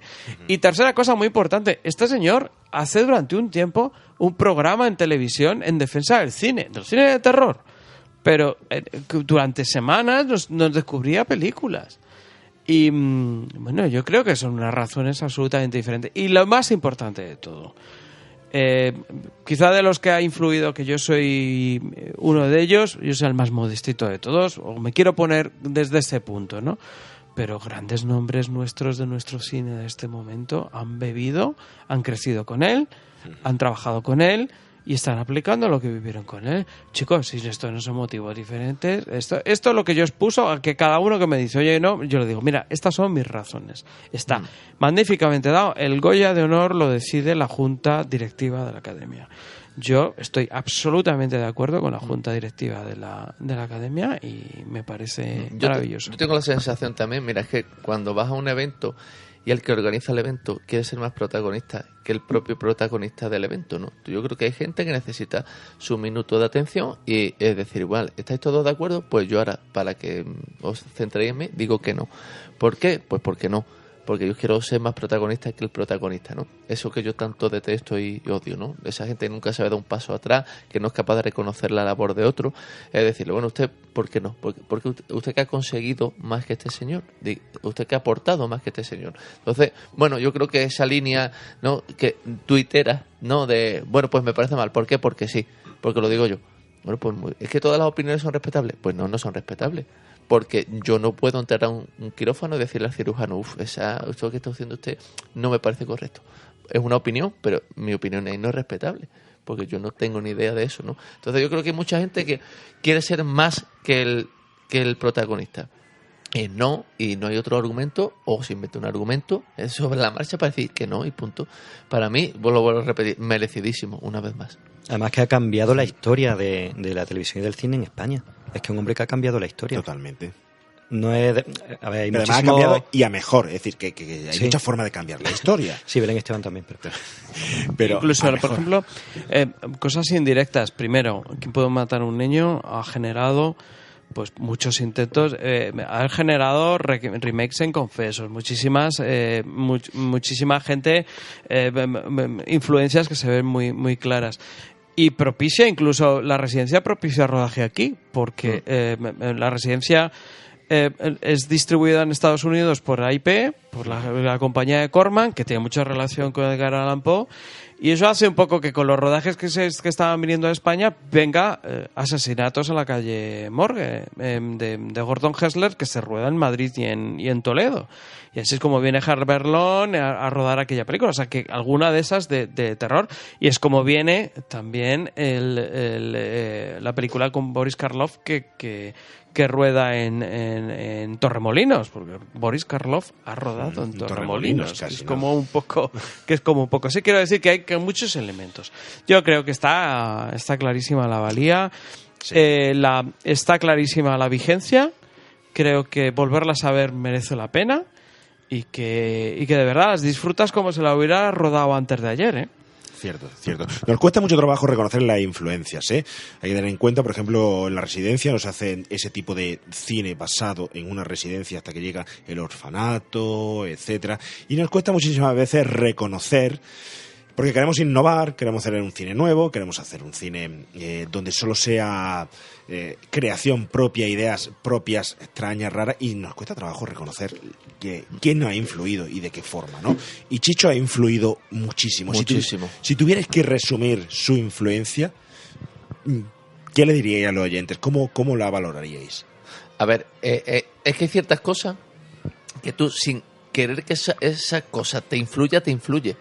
Yo veía el 1, 2, 3, no se ve que había un señor que se llama Chicho Ibáñez Serrador que lo hace. Yo vi la residencia cuando lo pusieron en televisión, o Quién puede matar a un niño, sin saber en aquel momento, con 5, 6 u 8 años, que era Chicho. O sea, hay personas que ya, sin tú saber, o sin querer, ya te están influyendo para bien, ¿no? Entonces, ¿qué mayor halago le puedo hacer a una persona que ya sin yo saber quién es, ya me gusta lo que hace?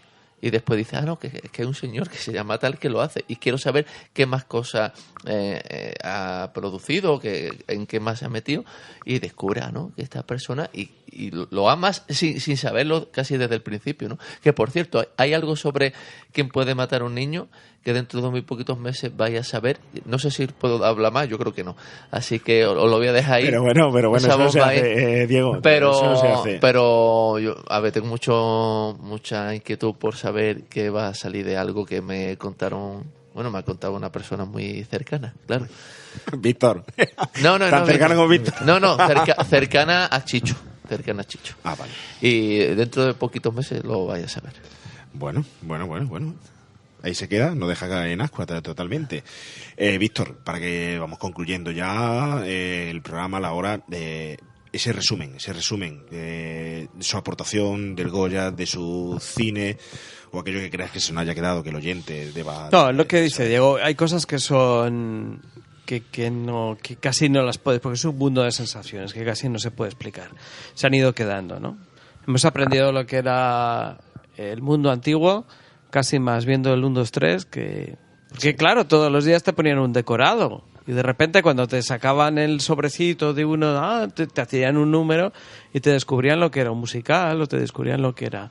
Y eso era maravilloso. Y todo ha ocurrido. Yo, en concreto, pues toda mi influencia del mundo de los monstruos me viene parte muy clara por parte de Chicho. Yo creo que ha revolucionado muchas cosas y que ha ido una influencia tremenda en cineastas actuales, y entre los que nos incluimos, y sobre todo en el mundo de la televisión, que fue su gran ¿te quedas más aportación. ¿Con el Chicho de tele o con el Chicho de cine? Yo es que Historias para no dormir, para el terror, para el fantástico, es un elemento, sobre todo por ese elemento, por romper la barrera del esto no pasa aquí, esto no ocurre aquí, esto no lo hacemos aquí. Esto es muy importante, ¿no? Porque es que entonces teníamos que convertir al hombre lobo asturiano, lo teníamos que convertir en polaco. Claro. Y a los monjes templarios, que obviamente eran gallegos, pues los teníamos que convertir en portugueses. Y él tuvo que llevar la residencia a Francia. Y la isla de Quién puede matar a un niño no se sabe dónde está. Porque al final teníamos que hacer eso, pero entró por fin lo extraordinario en España, entró por fin. Casi hasta Lobos de Arga no se había podido ver a un hombre lobo con un guardia civil. Ahora, hace unos años no se podía sacar en el cine español una pistola. que ese Urbizo, que en Todos a la Pasta fue de los primeros que hizo. Es que ni se veía sacar una pistola en España. No era creíble. Y ahora es creíble todas esas historias. Chicho también contribuyó a todo eso. Y de su visión comercial, porque tú eres Spanish Horror. Ya lo dijiste, en el programa anterior lo dijiste. Esa mirada que hacemos hacia afuera.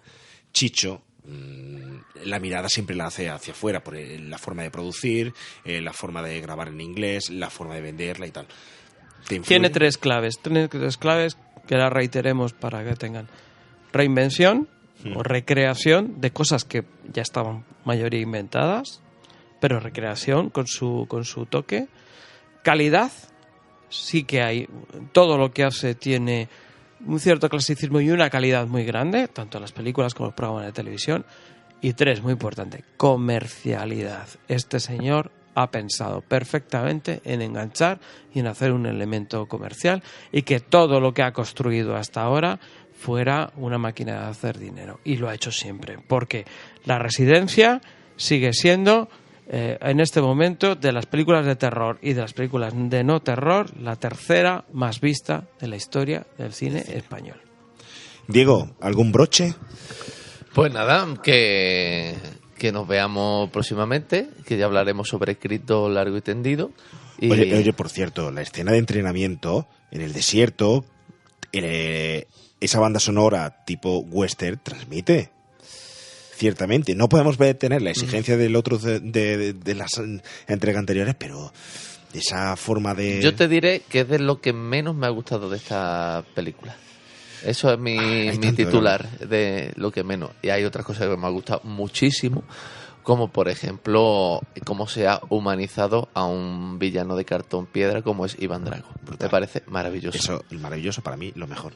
Lo mejor. Bueno, ya no hacemos más spoilers, ya se ha quedado ahí.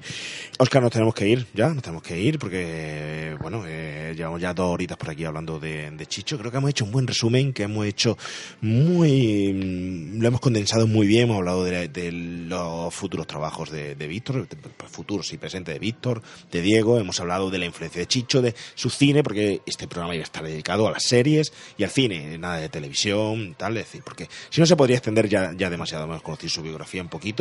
Y hemos disfrutado mucho en 8:30, librería 8:30. Sí, a los que estamos muy agradecidos por prestarnos el espacio. El libro ese que te has pillado, suéltalo, ¿vale? Bueno, eso lo hablamos luego. Bueno, llévatelo, pero pagando. También, así ganan todos. Podemos hablarlo. Bueno, Víctor, muchísimas gracias por acompañarnos. Esta no quita otra, ¿eh? No, hombre, ya está. Además, con tus intros largas y tus despedidas como en El Señor de los Anillos, de media hora. Pero es que si no, eso es clásico, ¿eh? Esto no sería remake a los 80. Esto en los 80 era todo entretenido y era planteado todo... hacer un programa que solo sea entradilla? Un mundo de Esto es un mundo de colores.